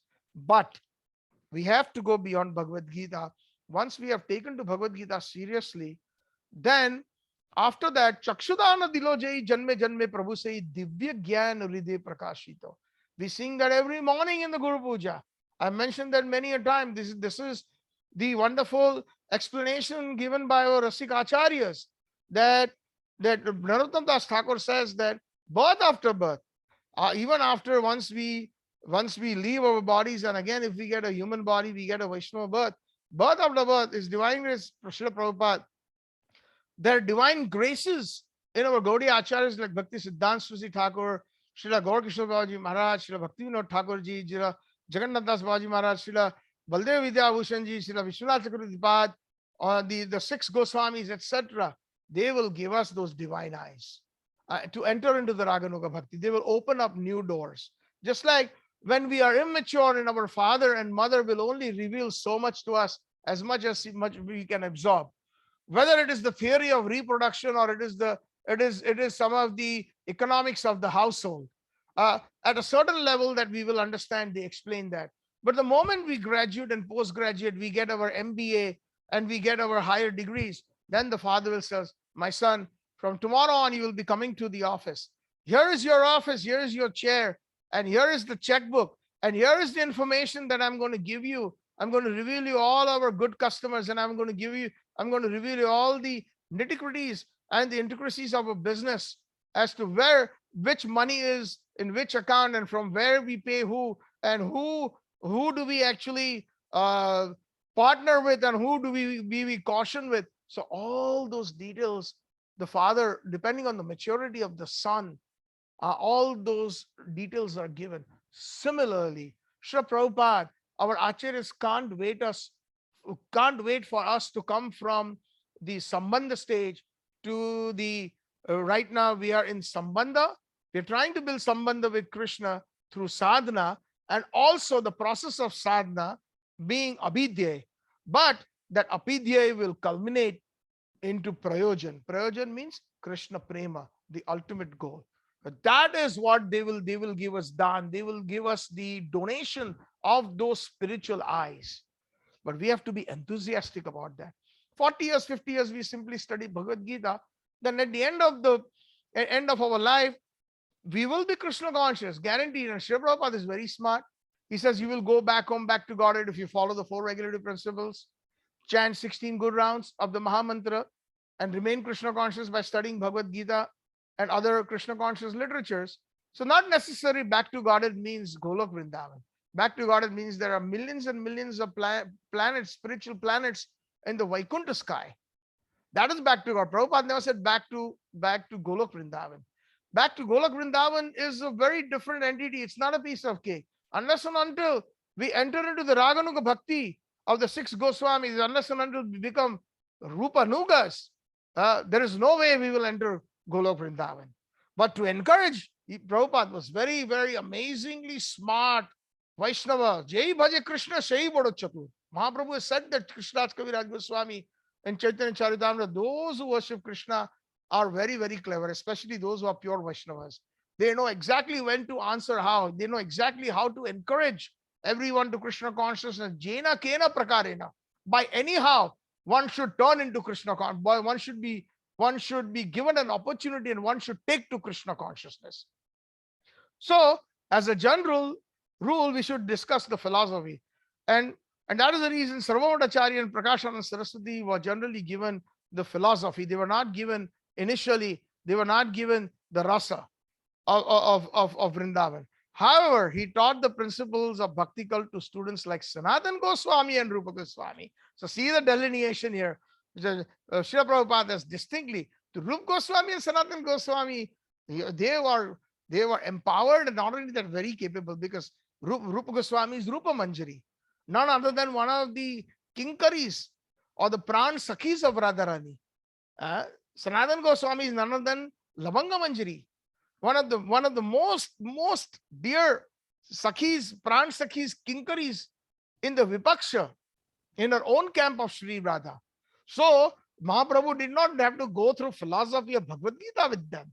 They immediately, and that is one of the reasons why Rupa Goswami and Sanatan Goswami were empowered. Mahaprabhu could have given us these Rasik books, but he wanted to give the credit to Rupa Goswami and Sanatan Goswami. He wanted to give the credit to Raghunath Das Goswami to give us those Rasik literatures like Bhakti Rasam Sindhu, Manasiksha, Vilap Kusum Manjali, Brihad Bhagavad Amrita, etc.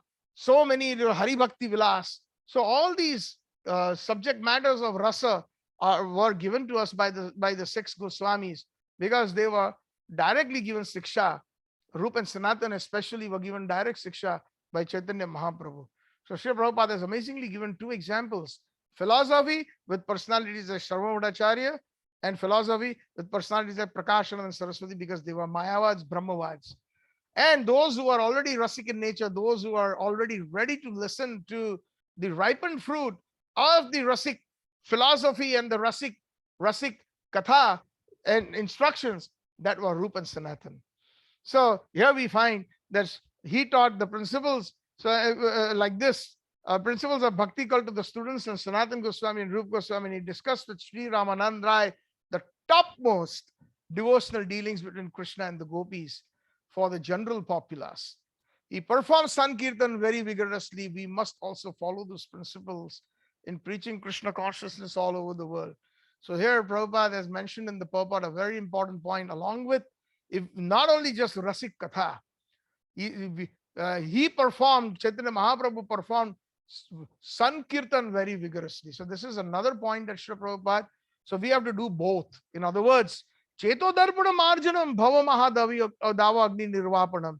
When we perform Sankirtan vigorously, that everything that is bad in our hearts will be eradicated and we will be purified. The negativities will be eliminated, and then we will enter into Shreya Kairava Chandrika Vitaranam Vidya Vadu Jivanam.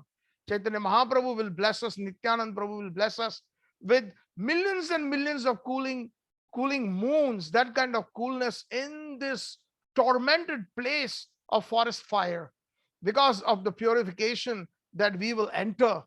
And when that happens, the like a white lily that will blossom within our hearts will accept those moon rays of Lord Nityananda, or the Guru Varga of the pure devotees, and then we will be able to radiate there. They will empower us. And when we radiate that, not only for us, we will get the benefit of Vidyavadu Jivanam.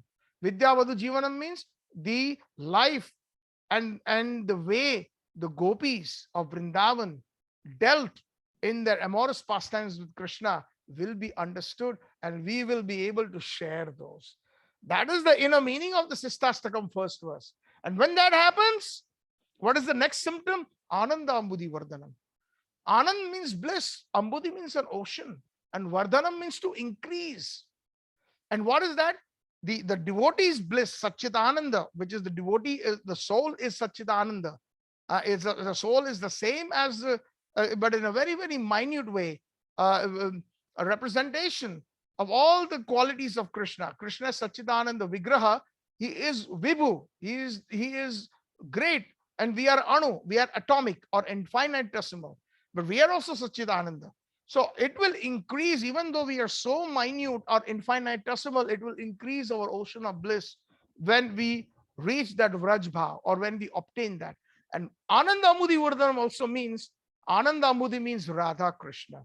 They are the ocean of bliss, or the source of bliss. So we will also increase their bliss. Because Prabhupada said that Krishna consciousness is dynamic, it is not static. So it also increases the bliss of Radha and Krishna. And that is why it is the next verse, Chaitanya Mahaprabhu's Sistastakam is so amazing, my dear devotees. And that is what Sarva Atma Snapannam. Sarva Atma means all the souls. That means every soul, whether it is a tiger or a lion in the jungle. When Chaitanya Mahaprabhu went through the Jarikan forest and he was performing vigorous Sankirtan, they also started dancing. The rabbits, the animals, of course, all the human beings, all the Atmas. A Sarva Atma Snapannam, he cleanses, he completely bathes them, inundates them like a beautiful waterfall of love, of Krishna Prema. Sarva Atma Snapannam. Snapannam means a bathing, an amazing, vigorous bathing. But also Sarva Atma Snapannam means, but once we reach that Vraj Bhav, the devotee in the Gopi Bhav bathes Radha and Krishna in their prema. Just like when we perform Abhishek in the temple on Gaur Purnima or on Janmashtami, we bathe them with a lot of love, with so many different amazing ingredients. That is basically the pouring of the hearts of the devotees by giving them a wonderful bath. So Sarva Atma Snapannam. And who is Sarva Atma? Sarva means all, and Atma means the soul. So the soul of all is Paramatma, who is a representation of Krishna. And Sarva Atma also means the life and soul of all Vrajvasis, which is Nanda Nandan Sri Krishna. There's so many different meanings of that word Sarva Atma, Snapannam. So the devotees in Vraj, they inundate Krishna with Abhishek of their love, and Radharani and vice versa. Param Vijayate Sri Krishna Sankirtan. Therefore, the Sankirtan, the Sri Krishna, Sri means Radharani and Krishna means Krishna. Sri Krishna Sankirtanam. It's complete. Samyak Kirtan iti Sankirtan. Bhakti Siddhanta Saraswati Prabhupada explains the meaning of the word Sankirtan. Samyak means full. And for us, full Kirtan means Radha and Krishna and their intimate associates. So when we call out to them, that brings us to the highest victory, Param Vijayate. And what is that highest victory? When we are able to enter into the Vrajbhav. When we are able to enter into, as a servants of the servants, Dasanudas of the Rupanugas, of Rup Goswami. That is what Srila Prabhupada. So Rasa is important, but Sankirtan is also very important. Many times we see that there's some of the, when we go to Vrindavan and many places, there is only Rasik Katha, but there is no Kirtan, Sankirtan. And that is why Srila Prabhupada has vehemently and very stressfully, for the general populace, he performed. He means Chaitanya Mahaprabhu performed Sankirtan vigorously. So this is a very important part. We must also follow these principles in preaching Krishna consciousness all over the world. So then later, it is said in the Madhya Leela, Prabhu kahe pada shloka shadhar nirnoyo ray kaha swadharma charana Vishnu bhakti hoya. So now the conversation has started. Uh, Chaitanya Mahaprabhu said, pada shloka shadhyara nirnay, by quoting the shlokas or the verses from the scriptures with evidence. Please recite a verse in the revealed scriptures that is concerning the ultimate goal of life. So, in other words, Chaitanya Mahaprabhu has taken the role of a disciple. That happens many times. We have mentioned before we started this, in Raj, many a time when we're talking about the deep loving exchanges and mellows, we find that between Radha and Krishna there is a dispute, and sometimes that dispute has to be settled. So then the only way to settle a dispute is when there is a guru. And Guru Mukha Padma Vakya Chittite Koriya Aikya or na Kori Ho Mone Asha. We sing that every day in the Guru Puja. The second verse, that the words that emanate from the lotus mouth of Gurudev, Chittite Koriya Aikya, I will always, with great determination within my heart, will always follow the desire of my Guru. Guru Mukha Padma Vakya Chittete Kori Aikya or na Koriyo Mone Asha. And I have no other desire except to fulfill the desires of my Gurudev. Whatever he says, I will certainly do. Of course, when we say Gurudev here, Gurudev means a pure Guru. Prabhupada has also mentioned many times. Nowadays, we find that there are many types of gurus, just they become gurus as a social order. And sometimes we find that there are cheaters and the cheated. We don't mean such gurus. So just to as a footnote. So Guru Mukha Padma Vakya, personalities like His Divine Grace Prabhupada and his sincere followers who are in the order of guruship, then we must follow their instructions strictly. And that is the reason when those disputes are there, sometimes those sweet disputes, no matter how sour they may seem, then sometimes they make Tunga Vidya Sakhi the Guru or Vishakha Devi the Guru. So both Radha and Krishna, they both accept that. And there's okay, fine, whatever Vishakha Devi says, we will accept. So then there is like a court, like in a courtroom, there is a judge. So here Vishakha Devi is presiding, and both Radha and Krishna, there is the Vipaksha gopis of Radharani. They say, we are the witness. Yes, he came very late. And then he was lying to Radharani, and Radharani was very upset, and she was sweating and perspiring and in tears. And then he wanted to, entertain her, but she is very upset. And all these complaints from both the sides. And then Krishna will complain, oh, I was trying to be on time, but I was tied down by this particular Sakhi in the Vipaksha. I told her that I have to Sri Radha, I have to meet Radha, but they would not let me go. And then, I was just intoxicated in the sense that intoxicated in the company of the other gopis. This is even more to make Radharani's mana or transcendental envy, to make it more heightened. Krishna would use such words. So, and then he would use such words like when he was with Chandravali, Radharani's cousin, who is in the opposite camp, he would say that, Chandravali, oh Radhe, you know what it means. Her beauty is like millions of moons. Chandra and Avali means plural. Thousands and millions of moons. That is the beauty. That is why she is known as Chandravali. So Radharani would get very envious when Krishna would be speaking about the beauty of Chandravali, Sakhi. So all these complaints would come from both sides. They're presenting the case. And Guru is the Vishakha Sakhi. And then they eventually decide, okay, Krishna, ultimately you are the offender. So you will do this for Radharani. You will fan her. You will apply lac to her lotus feet. And then you will speak very sweetly to her from now on. And Krishna, you will have to catch your ears and you will have to squat 100 times. And that was the ultimate decision given by the Guru, Vishakha Devi Guru. So then Krishna agrees. So of course, so these are all wonderful. So that is the reason here we find, in one sense, that there is a rasic nature. There's philosophy. Philosophy is like where the Supreme Lord himself, for the benefit, because Chaitanya Mahaprabhu, externally speaking, he came as a devotee, and he wanted to be an exceptional example of devotion to Sri Krishna. So therefore, that philosophically he became a student or a sishya, and he gave the darja or the status of guru to Rai Ramananda.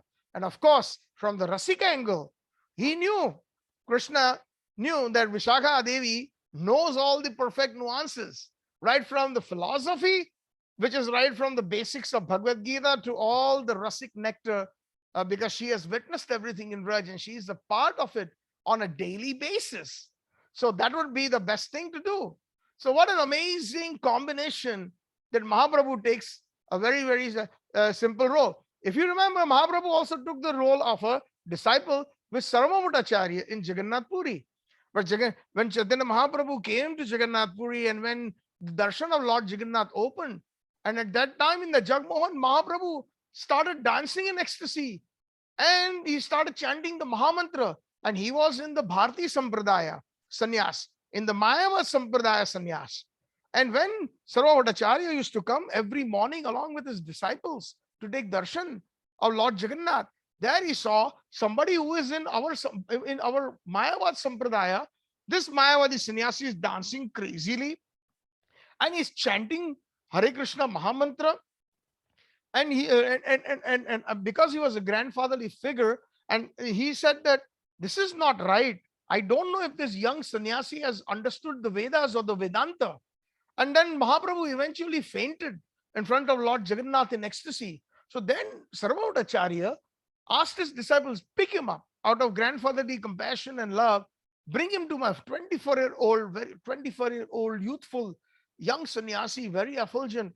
He says, I will teach him Vedanta. And they brought him to his home and they revived him, sprinkled some water. And then when he came to his external senses, then there's a wonderful conversation where Sarvabhattacharya starts asking questions.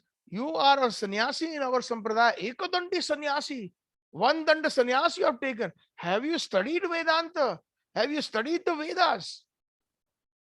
So then Mahaprabhu, like a very obedient disciple, he says, you are like my grandfather and you are also Sarvabhauma Bhattacharya. You are like a guru. So please, you instruct me. So this is another thing about humility, the Supreme Personality of Godhead, who wants to show how to become a devotee.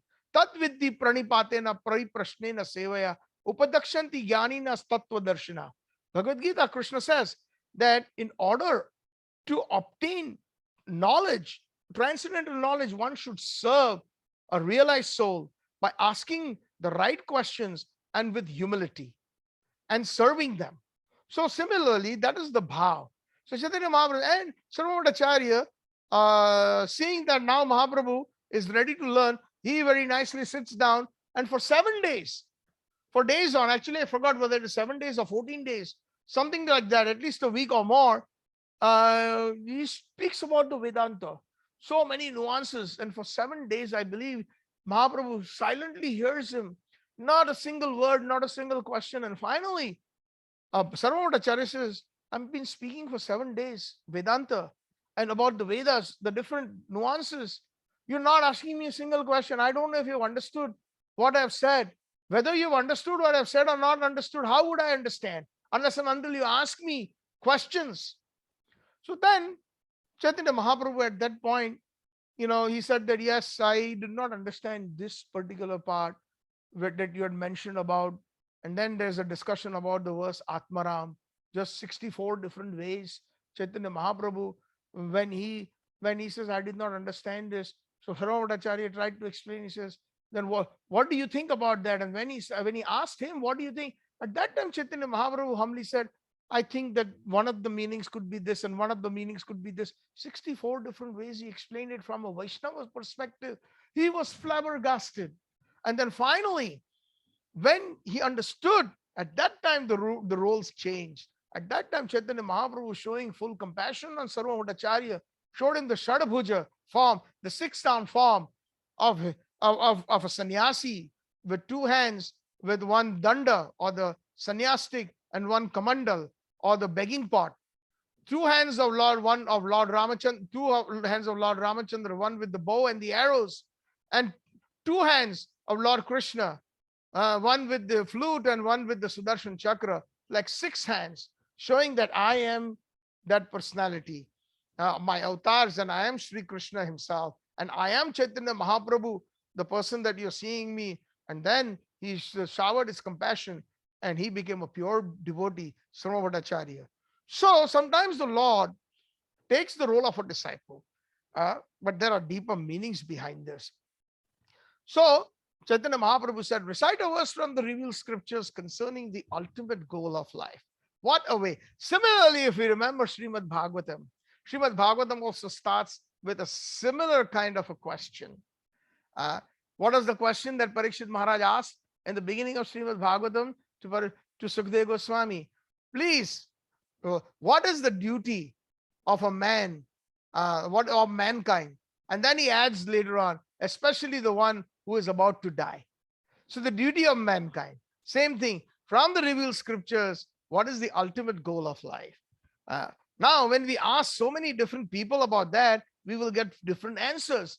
And if they are pure Vaishnavas, the answers will have the same essence. There will be no difference. So Ramananda Rai replied saying that if one executes the prescribed duties of his social position, he awakens his original Krishna consciousness. So Ramananda Rai said that Rai kohe swadharma acharane. Swa means self, dharma means duty, or dharma means religiosity. Acharane, or the activities. Vishnu bhakti hoy. The activities of a person should be bhakti to Vishnu or Krishna. So in this connection, Sri Ramanujacharya states in his book called the Vedartha Sangraha. Vedartha means Ved, all the Vedas, and Artha means the meaning of the Vedas.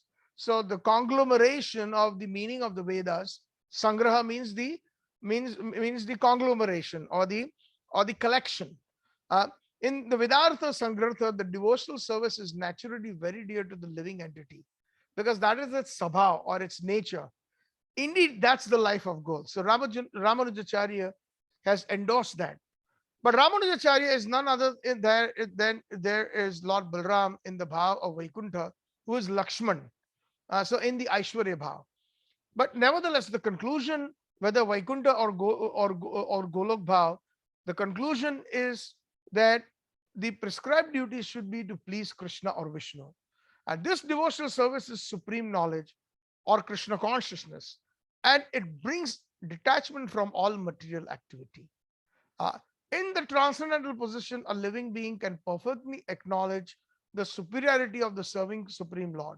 So here, the Vaikuntha bhav is being presented, awe and reverence, but which is important because the moment we acknowledge the supremacy of the Lord, at that time we acknowledge our subordinate position. The devotees attain the Supreme Lord only by devotional service.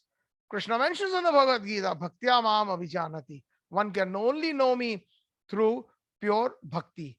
Having such knowledge, one engages in his occupational duty, and this is called Bhakti Yoga. By performing Bhakti Yoga, one can rise to the platform of pure devotional service. A great saint, the father of Vyasdev, Parashar Muni, has specifically mentioned that devotional service to the Lord can be ultimately awakened in human society by discharge of duties in accordance to the Varnashram system. So Parashar Muni, the father of Vyasdev, had already declared that. And that is one of the reasons that Bhakti Siddhanta Saraswati Thakur had taken very, very deeply the Daivi Varnashram system. He wanted that.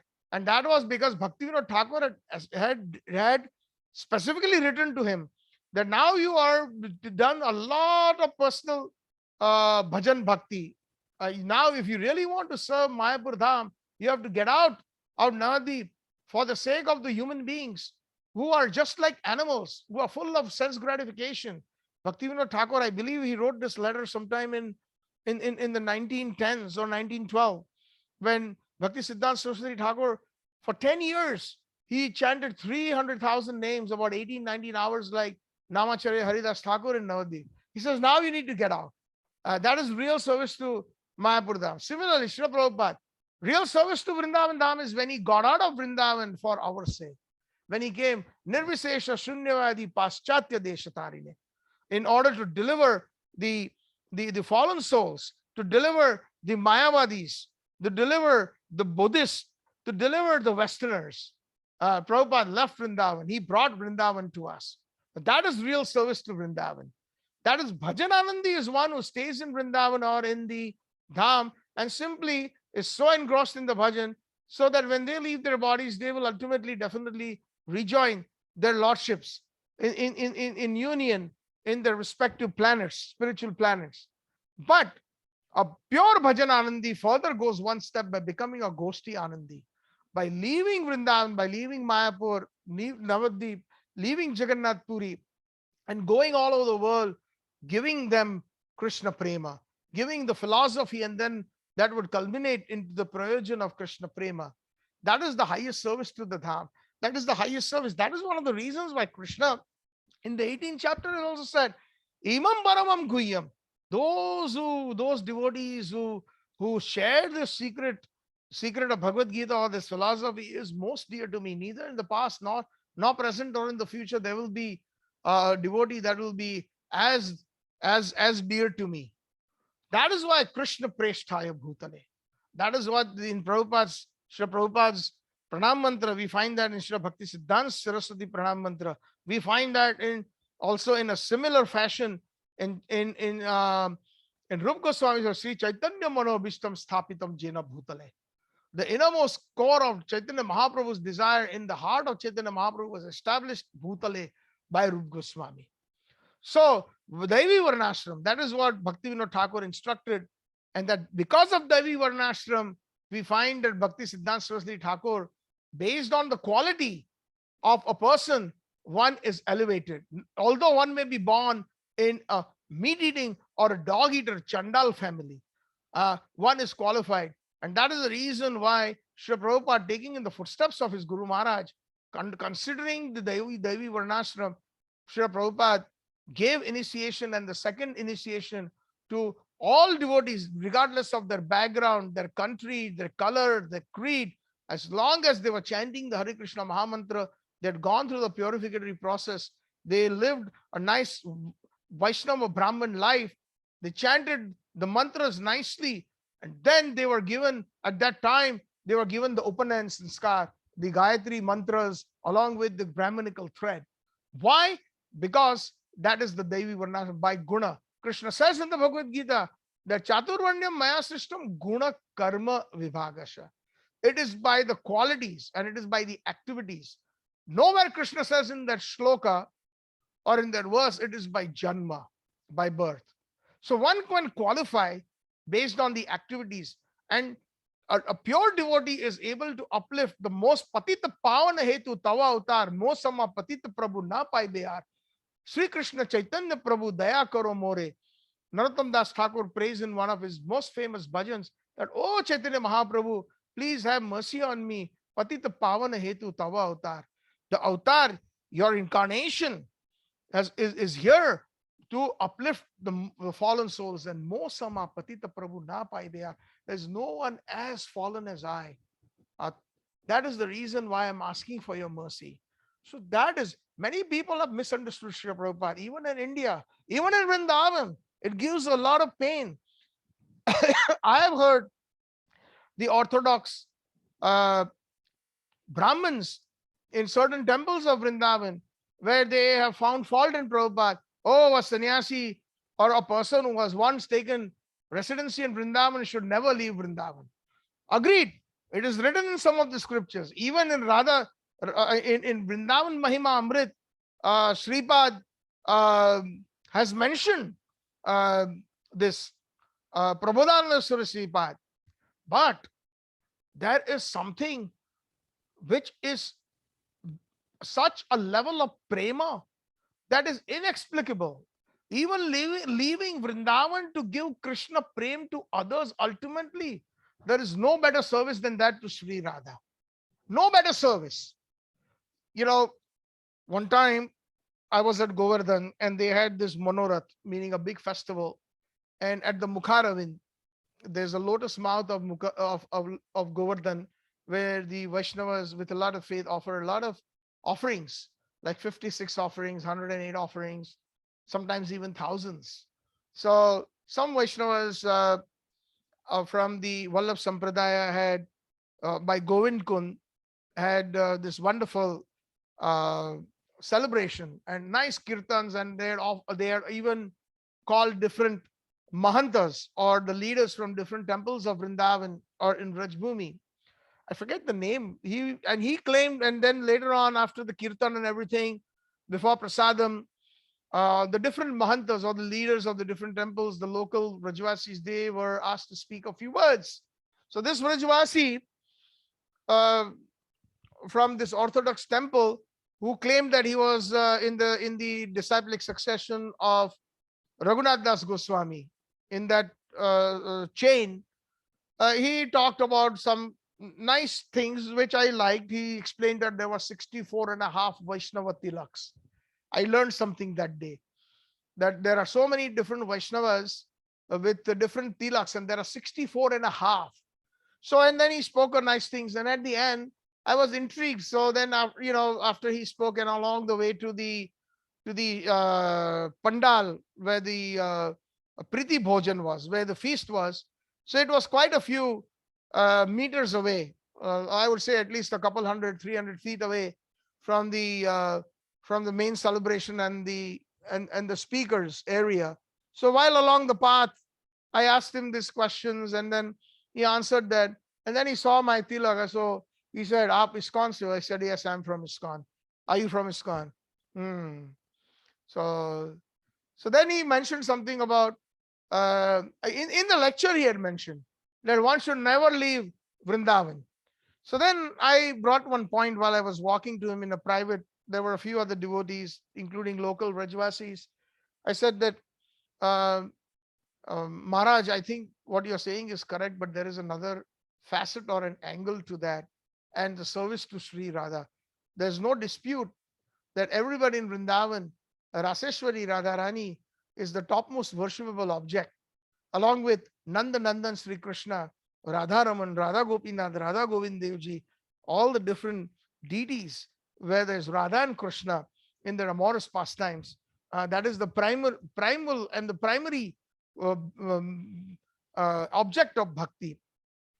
But don't you think, Maharaj, if you don't mind me asking you a question, for those who step outside and bring Vrindavan to others, like uh, His Divine Grace Prabhupada, Param Pujaniya Prabhupada ji ने ये किया था, he वो वृंदावन ले आए. Today Vrindavan is Vrindavan, populated with people from all parts of the world, from Russia to Australia, from South America, all the 7 continents. Chaitanya Mahaprabhu की वाणी थी, पृथ्वी च आदि नगर आदि ग्राम सर्वत्र होई भी मोर नाम प्रचार.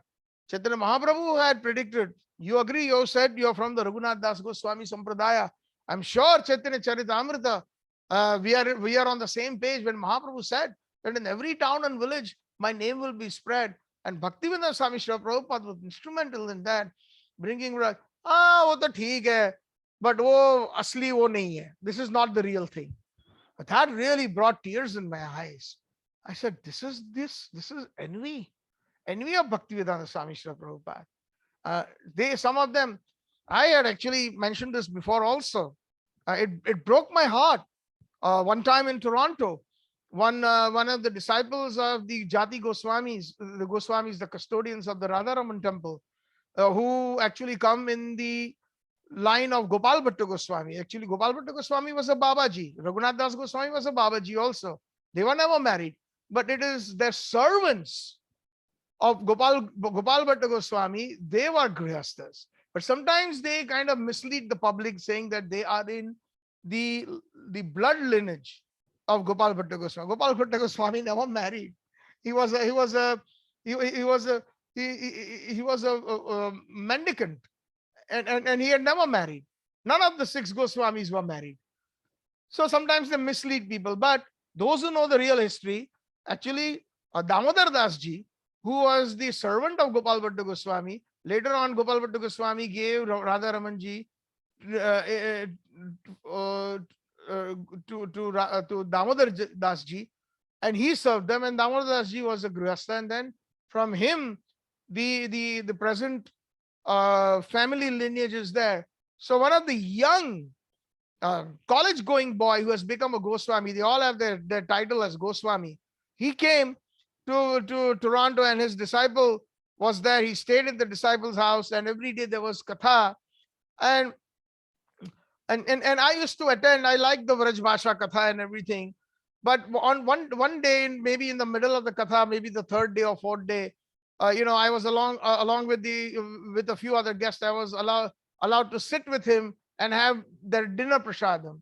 So at that time, the same topic, why I'm mentioning these, Devi Varnashram came up. And I talked about Srila Bhakti Siddhanta Saraswati Thakur, Bhaktivinoda Thakur. And he says, हमने तो कभी सुना ही नहीं है इनके बारे में.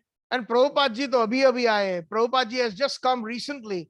I come from the line of Gopal Bhatta Goswami, which is 500 years old in the Vaishnava Sampradaya. So they are so proud, falsely proud, puffed up, the way he made that statement. And he says, I've never heard of Bhakti Siddhanta Saraswati Thakur. So I said, well, he's the Gurudev of Srila Prabhupada. And he is none other than, I don't know, but since you know that Gopal Bhatta Goswami is a Manjari, Guna Manjari, and so is Bhakti Siddhanta Saraswati Thakur. He is Nayana Manjari. तो वो भी तो मंजरी है. तो नहीं वो तो हमें नहीं मालूम. हम तो जो हमारे गोस्वामी गोपाल भट्ट जी ने लिखा है वही मानते हैं. और ये दैवी वर्णाश्रम का तो हमें पता नहीं है. So translated, so in English, he says that we only follow Gopal Bhatta Goswami, and whatever he has written and his books, we follow those strictly. So then I was so upset internally, because I knew that even Gopal Bhatta Goswami, within my heart, he cannot differ from Mahaprabhu's teachings. He cannot differ from Rupa Goswami's teachings. As a matter of fact, Rupa Goswami and Sanatana Goswami bestowed mercy, especially on Gopal Bhatta Goswami and Jiva Goswami. They were their juniors. They were like disciples. So then that night when I got home, I did a lot of research. I didn't sleep until probably 5 or 6 a.m. And I found Gopal Bhatta Goswami's teachings that mentioned about Devi Varnashram. You'll be surprised, because Devi Varnashram here, Prabhupada has mentioned. Vyasdev's father, Parashar Muni, has mentioned about it. So naturally, this is not something that Bhakti Siddhanta Saraswati Thakur or Bhaktivinoda Thakur will speculate. That much faith I had about our Guru Parampara, and I have about our Guru Parampara. I found the shlokas and I gave it to him. Now, unfortunately, those shlokas were not in the Devanagari Sanskrit. They were in the English transliteration, and I gave it to him. He read them, and then he read the translation, and he says, "Theek hai, it's all right, but I would like to see the original Sanskrit."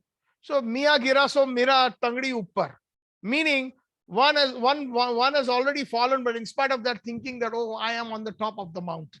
So this is the way they are. They blaspheme Prabhupada. He has even, if you go online, his name is Chandan Goswami, the son of Padmanath Goswami. He has even said that Prabhupada's books are not genuine, and they say he has criticized. So they have committed offenses. And then from then on, I stopped hearing katha. They may be very famous, they may be whatever, but for me, such persons, I will never hear Hari Katha from there. Or if I have to cross paths with them, I will simply, offer my obeisances from far. Dandvata durata karo. Bhaktivinoda says, Bhakata charana karisar. I will offer my obeisances from far to all Vaishnavas, but I will take the samam bonum of the lotus feet of the pure Vaishnavas. So that is the reason. Prabhupada has also quoted in this particular verse of this Chaitanya Charitamrita Prasanga, of the conversation, Chaturvandya Mahasystem Guna Karma Vibhagasha Tasya Kartaram Apimam Vidhi Akartayam Avyayam.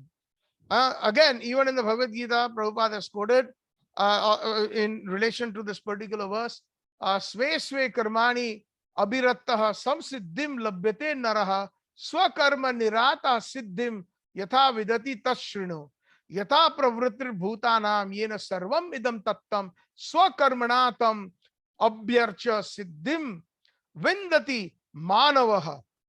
Human society should be divided into 4 divisions: Brahman, Kshatriya, Vaishnava, and Sudra. And everyone should always engage in the occupational duty. The Lord says that those engaged in their occupational duty can attain perfection. So simply by rendering loving devotional service to the Lord while executing their particular duty. So what that means is basically, if somebody is in the labor class or the Shudra class, even though they may be working a blue collar job, whether driving a bus or a taxi or any other blue collar jobs, continue doing that. Don't give up your job, but remember Krishna all the time. If one is a business person or a Vaishnava engaged in all kinds of activities in mercantile activity, continue doing that, but keeps Krishna in the center. If one is a Kshatriya, always think Manmana Mad Bhakto Mad Yaji Mam Namaskuru. Krishna gave those instructions to Arjun, always think of me, offer my obeisance unto me, etc. And perform your duties for me. So Arjun, being a Kshatriya, he did that to please Krishna. So that is the proper use of your dharma or occupational duty. Brahman's job is to guide the society. Bhajanam, pujanam, pathanam, yajanam, uh, by performing fire sacrifices, by pujanam, by performing pujas, bhajanam, by performing bhajan, guiding the society. That is the job of a Brahman, but keeping Krishna in the center. So this is the occupational duty, and let them give their profits to the service to the Lord. So this is karma yoga, in simple sense, talking about philosophy, not being attached to the results, but giving the results to Krishna. That is karma yoga. But when we get attached to the results of our activities, then that is not karma yoga. Then we become karmis. Difference between karmis and karma yoga is very clear. Karma yoga means to connect. Connection means to have a connection with Sri Krishna. So whether I am working, whatever I'm doing, yat karoshi yat dadnasi, all these verses will come. Rayaramananji will be speaking all these verses of the Bhagavad Gita as we advance. So whatever we do it for Krishna. We offer the results to Krishna. This method is confirmed by great personalities like Bodhyana, Tanka, Dramida, Guhudeva, Kuparadi, and Bhararuchi. It is also confirmed in the Vedanta Sutra. So this is what was explained by in the first verse is whatever we do, our occupational duties should be for Sri Krishna or for Vishnu. So I think I will end here. We will speak about this conversation, continuing into this wonderful samvad. Hopefully next Sunday, if I can, because I mentioned last week that pretty soon I will be moving and I have less than a month left. So please forgive me, devotees, if I do it every alternate week, because I really am overwhelmed with a lot of work, and my wife is also overwhelmed. So unfortunately, being in the Grihastha ashram, I have certain things that I must do. And but I would love to, as the moment I send the link, that means the katha is there. So today also, I just made it in time. I was outside transporting stuff, to the storage, and I put my alarm and I said, okay, fine, let me rush back. Katha is going to start at 6 p.m. And I just made it like literally 5 minutes before. So I'm hoping Mahaprabhu will inspire me. Vaishnavas will bless me. I can continue, but if I cannot every week until I finish my move, please forgive me. In fact, I am very enthused myself to speak about this wonderful conversation. So thank you all very much. All glories to Srila Prabhupada, all glories to Chaitanya Mahaprabhu, all glories to Radharaman, all glories to Krishnaraj Kaviraj Goswami, all glories to Brahma Madhva Gaudiya Sampradaya Acharya Gaur Premanande, Hari Hari Bol, Gaur Premanande, Hari Hari Bol. So now